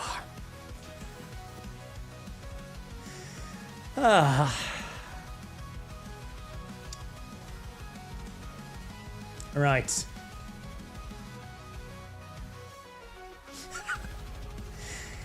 I'll see you next time, chat, with the war against Griffonia. My God. I just wanted a moment of peace. A moment of stability. Just a moment. Just a second. Just a brief instance. But no. There is no such thing as peace. Peace was an illusion. Was always an illusion. It was never an option. Good night, chat.